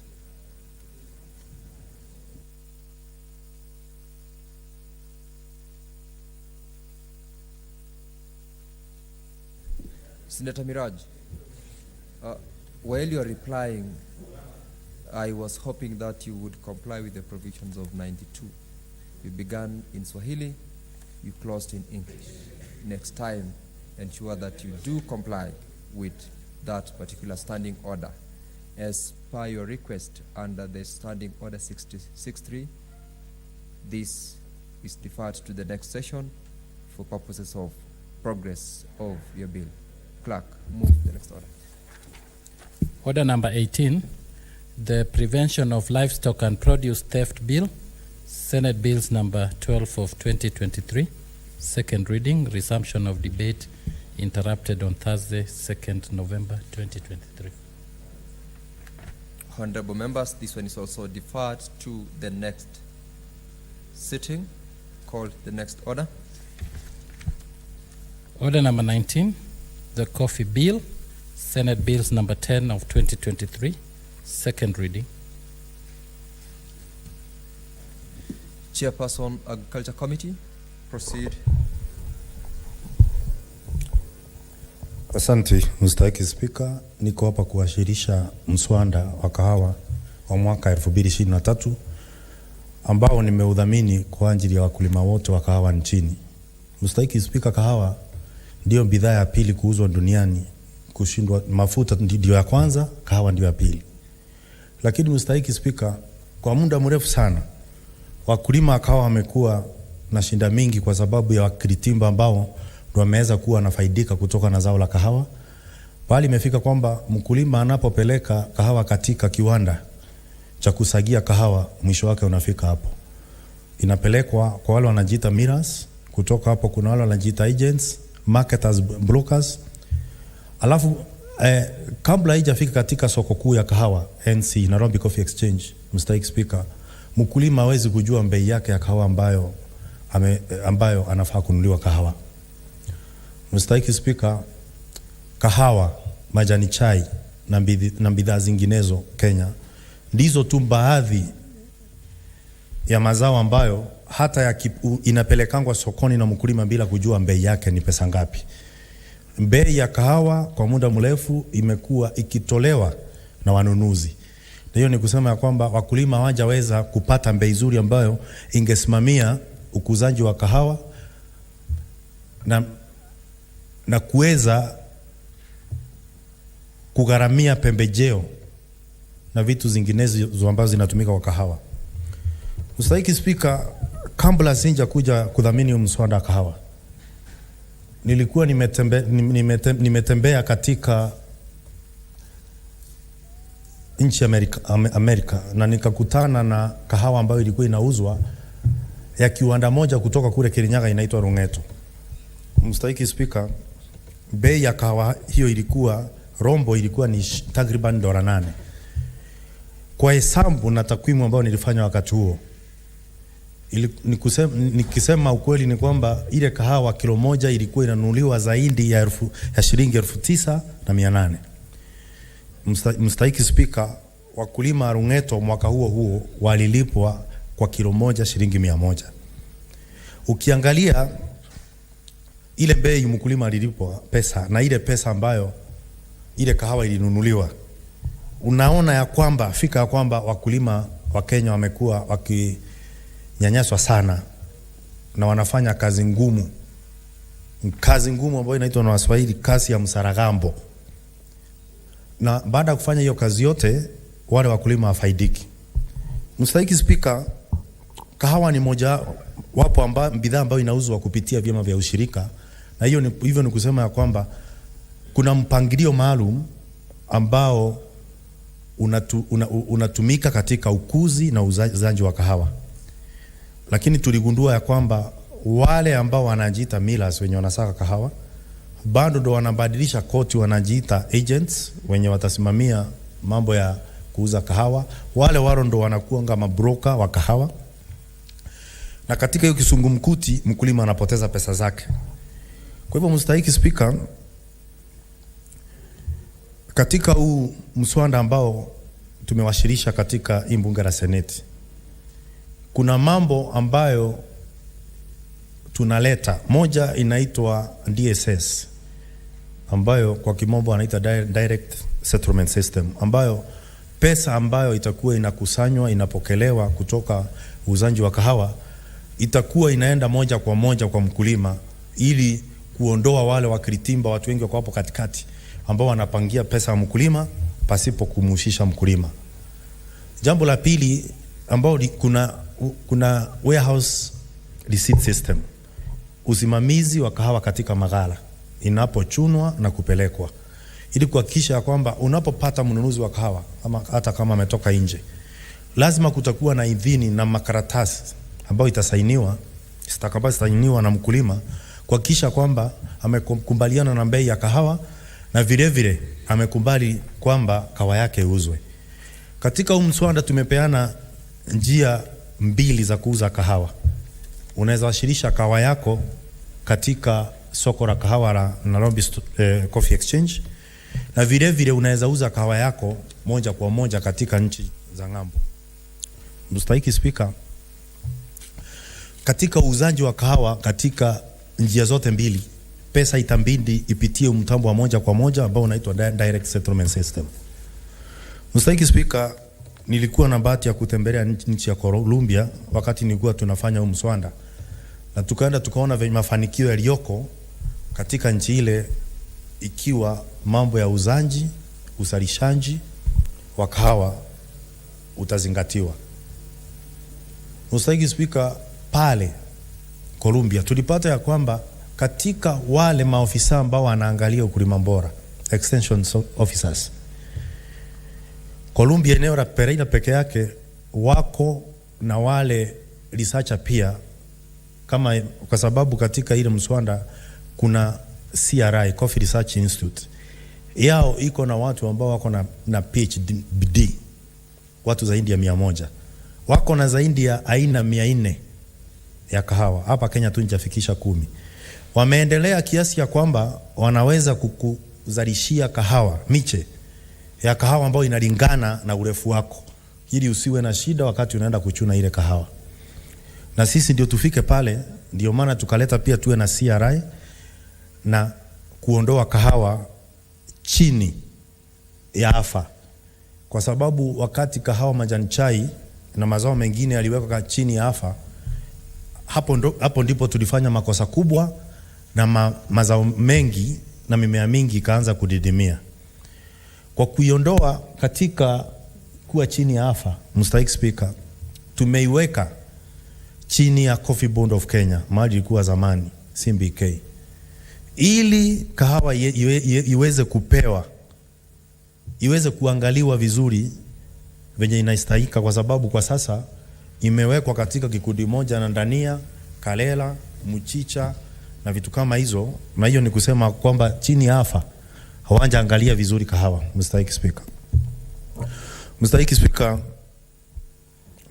katika huo mswada unasema kama wewe umepewa leseni, kama unasaka kahawa ya kuuza, commercial millers, ufai kupewa leseni ya kuwa kama endo agent ama kuwa broker wa kahawa. Kwa sababu gani? Tulikuja tukajua kwamba wale watu ambao wao wakiritimba ambao cartels walikuwa wameingia katika kahawa walikuwa wanatumia njia ya kuwa mimi ndio mnunuzi, wewe ndio mstahiki Speaker. Senator wa Wajia, Senator Ambasi, unajua hajui kuongea polepole, kwa hivyo siwezi changia kama bado anaongea. Mstahiki Speaker, nilikuwa nasema ya kwamba tulikuja tukajua wale wakiritima bando ndo wanakuwa ndio wanasaka kahawa, bando wale ndo wanajifanya kama ndio agents, wale bando ndio walikuwa brokers, na mahali ilikuwa hata mbaya zaidi walikuwa bando wanaenda nchi za ngambo, wanasanjiri kampuni ambao wanakuja pia kama wanunuzi. Hiyo ni kusema ya kwamba kama kuna kahawa imeletwa, tuseme kama kahawa for example ni kahawa ya, kwa mfano kama ya Keberegwi, walikuwa anaweza kukaa pamoja na kusema hiyo kahawa ya Keberegwi mimi ndo nanunua bei fulani. Hiyo ni kusema alikuwa anaweza kuja wenyewe wakajua kahawa atanunua bei gani. So inakuwa ngumu sana kwa mkulima wa kahawa kufaidika, kwa sababu wale ambao wananunua kahawa walikuwa sasa wananyanyasa wakulima. Na ndio tukaonelea kwamba ni vizuri kuwe na sheria nzuri ambayo inalinda wakulima wa kahawa, na ili waweze wakati wanakuza kahawa, wakati wanaenda wameuza kahawa, wakati wanafanya hiyo kazi ngumu waweze pia kupata faida. Mstahiki Speaker, nadhani sisi wengi wetu hapa tunakunywa kahawa. Na jambo la kushangaza ni kwamba kama unakunywa kahawa yoyote ambayo unaweka kwa kikombe unakoroga inaisha katika hizi, kwa kimombo inaitwa instant coffee, hiyo si kahawa ya Kenya, hiyo ni Robusta coffee ambayo inatoka kwa majirani. Na hiyo ni kusema kwamba sisi wa Kenya wenyewe hata kahawa yetu hatutumii. Na kwa hivyo katika mswada pia tumesema kwamba kuwe na kondi ya 2% ambayo itakuwa inakatwa kwa kahawa yote ambayo inatoka nje kuja kutumika hapa nchini. Ili katika ile 2%, 1% tutaipeleka kwa Coffee Research Institute ili iweze kuboresha mambo ya kiutafiti kuhusu kahawa. 0.5 itaenda kwa county government ambazo zinalima kahawa kwa sababu ya miundo msingi ya zile barabara zinatumika pale, na pia 0.5 pia itaenda kwa Coffee Board of Kenya. Mstahiki Speaker, ule mswada uko na mambo mengi sana mazuri, na nadhani maseneta wakati ripoti itakuwa hapa ataweza kuiangalia. Kwa hivyo mimi ningeomba kwamba maseneta wasome ile ripoti kuhusu kahawa, alafu tuweze kuunga mkono ule mswada ili kuhakikisha kwamba wakulima wa kahawa wanasaidika katika kaunti zote zile ambazo zinakuza kahawa, na ni nyingi katika Kenya hii. Mstahiki Speaker, pia katika kamati yetu ya ukulima, ufugaji na uchumi samawati tumefanya miswada kadhaa ambayo inahusisha kila kaunti katika nchi hii, ikiwepo pia marekebisho ya ile sheria ya AFA 53 ya mwaka wa 2013 ambayo ilikuja kusema ya kwamba makandamia, mbiksa na korosho pia zinafaa kuwa zinauzwa zikiwa zimetolewa maganda ambayo imekandamisha wakulima sana. Kwa hivyo ningeomba maseneta wote ya kwamba kila eneo tumechunga na tuko na sheria ya kuhakikisha kwamba kuna zao ambao linapatia wakulima pesa katika eneo lile. Tuko na mswada wa pamba ambao uliletwa na mwanakamati wangu Beth Siengo, niko na mswada wa mchele Rais Bill 2023 ambao nimeleta mimi, tuko na kahawa, tuko na hiyo nimesema hapa ya korosho, tuko na hii ya kuhakikisha kwamba ufugaji pia umeangaliwa. Na kwa hivyo ningeomba maseneta wote kuunga mkono mswada huu ili tushirikiane katika kuokoa wakulima Kenya hii. Na ningeomba Senator wa Kiambu Karungu Wathang'wa kuunga mkono mswada huu. Asante Mr. Speaker. Senator Karungu Wathang'wa. Thank you very much, Mr. Speaker. As I rise to second the coffee bill, Mr. Speaker, it's a high time that we save the coffee growers or the coffee farmers of this nation. Mr. Speaker, they have cried to the nation, to themselves, and even to the president. And that's why we as the Senate, we are coming up with this bill because it's a high time we returned coffee to where it was in the 1970s. And this is the gold that is found in Mount Kenya, in Rift Valley, and different parts of this country, Mr. Speaker. This bill is bringing what coffee farmers have always asked for. That is the Coffee Board of Kenya. This board, which is mandated to regulate and promote development of the coffee industry, Mr. Speaker, will be the board that will see to it that the Kenya coffee farmers will benefit from their produce. Mr. Speaker, the same bill has given the county governments enough powers to exercise their mandate. That is the licensing of the coffee mills, pulping station, coffee roasters, and by so doing, we are getting the farmers will be registered for us to know how many farmers we have. So that when we are giving out subsidized fertilizer, we'll be able to know who are these farmers, what kind of coffee do they produce, how much do they produce, where do they take that coffee, Mr. Speaker. Because the coffee farmer or the farmers, Mr. Speaker, they have lost their coffee from their cooperatives or from their factories. Their coffee has always been stolen. This bill has looked into that matter by saying that anybody who is transporting coffee must register and get a license from the county government from which or from where they are transporting the coffee from. This way, Mr. Speaker, is going to deter people from stealing coffee. Because if we find you or you are found by the authority to have transported coffee without the licenses, of course, it will be said you are one of those who are stealing coffee. Mr. Speaker, coffee farmers need to be paid on time. Coffee farmers need to benefit from the produce. Coffee farmers need to enjoy or must enjoy their sweat, Mr. Speaker, because this coffee has market internationally.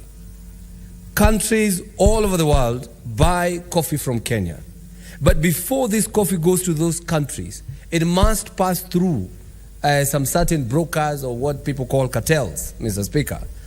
But by passing this bill and having the regulation put in place, we are going to deal with those cartels. And I'm telling the coffee farmer today that this Senate is the one that has originated with this bill. And of course, we have listened to each and every person. The coffee farmers, we have gone to Kericho, we have gone to Meru, the committee that is mandated to see to it that these bills go through, has gone to so many counties to listen to coffee farmers. And we have input from all the farmers or coffee farmers, and we have considered all their grievances, all their input. We have consulted everybody, Mr. Speaker. And I can tell you, when this bill is passed by the Senate, the coffee farmer will start enjoying their produce. So, Mr. Speaker, without further ado, I second the bill. Thank you.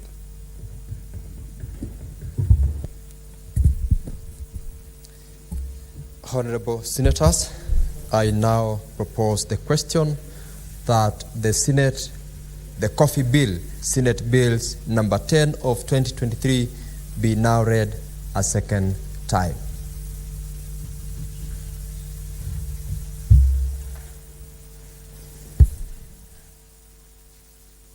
Senator Aaron Cheriot.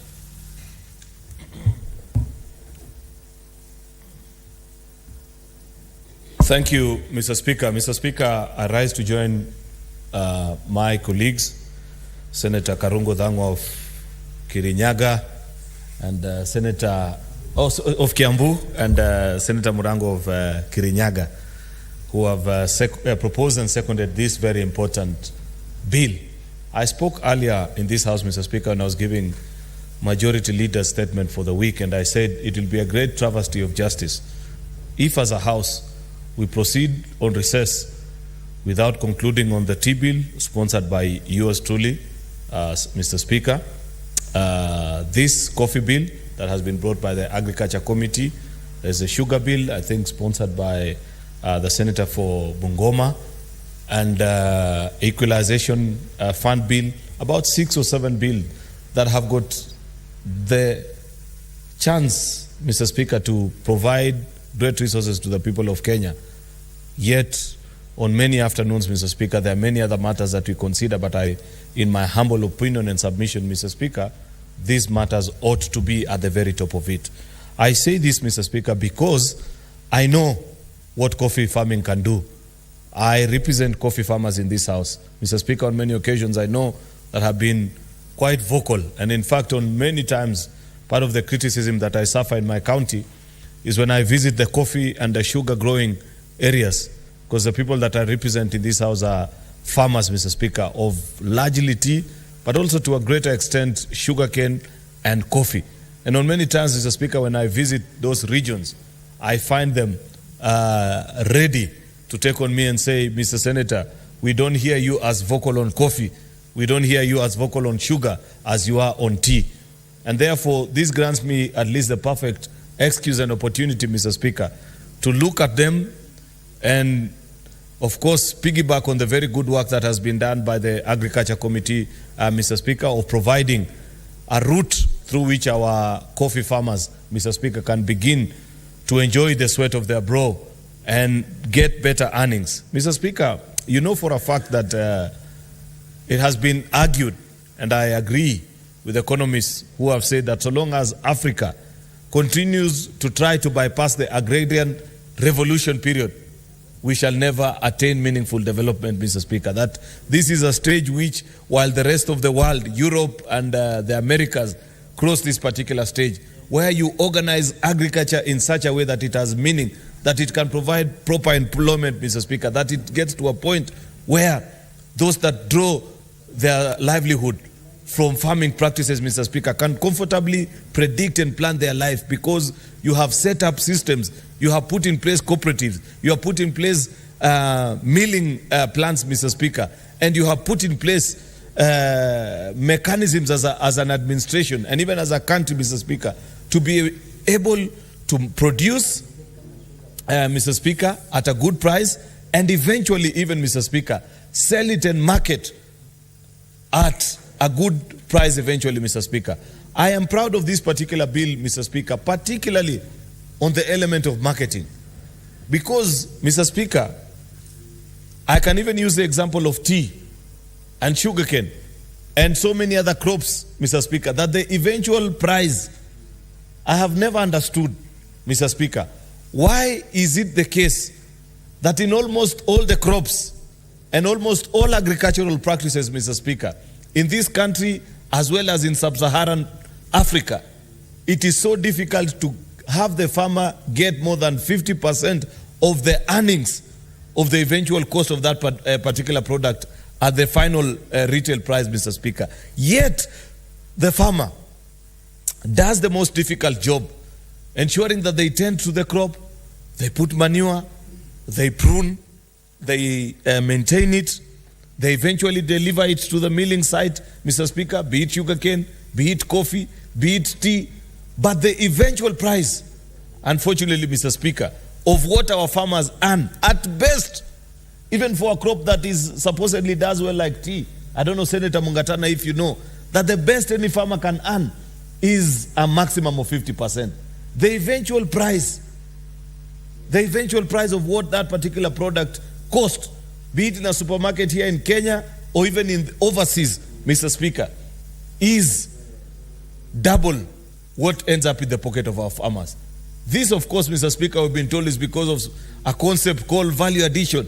Yet we know for a fact that there is no science in many of these crops and products, Mr. Speaker. What they are calling value addition, sometimes, if it is avocados, it is just polishing and ensuring that it has a fine shine, because there is nothing that you add. If it is coffee, if it is tea, it's just to ensure that it is packaged properly, Mr. Speaker, and you... Majority Leader, when the House resume you.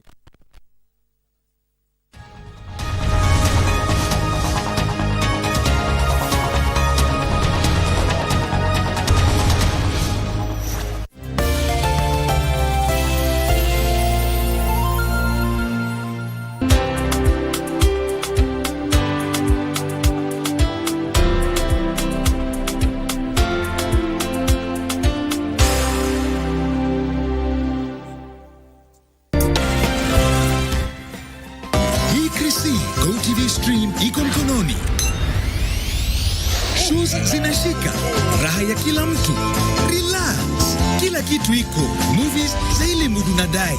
Series ziko na edge of the seat action. Na maestro wote una like. Mechi yako na sports action yote. Na watoije hata wao hawajawachwa nyuma. Wacha enjoyment izidi hii holiday na GoTV. GoTV Stream available from 1st December for all active customers.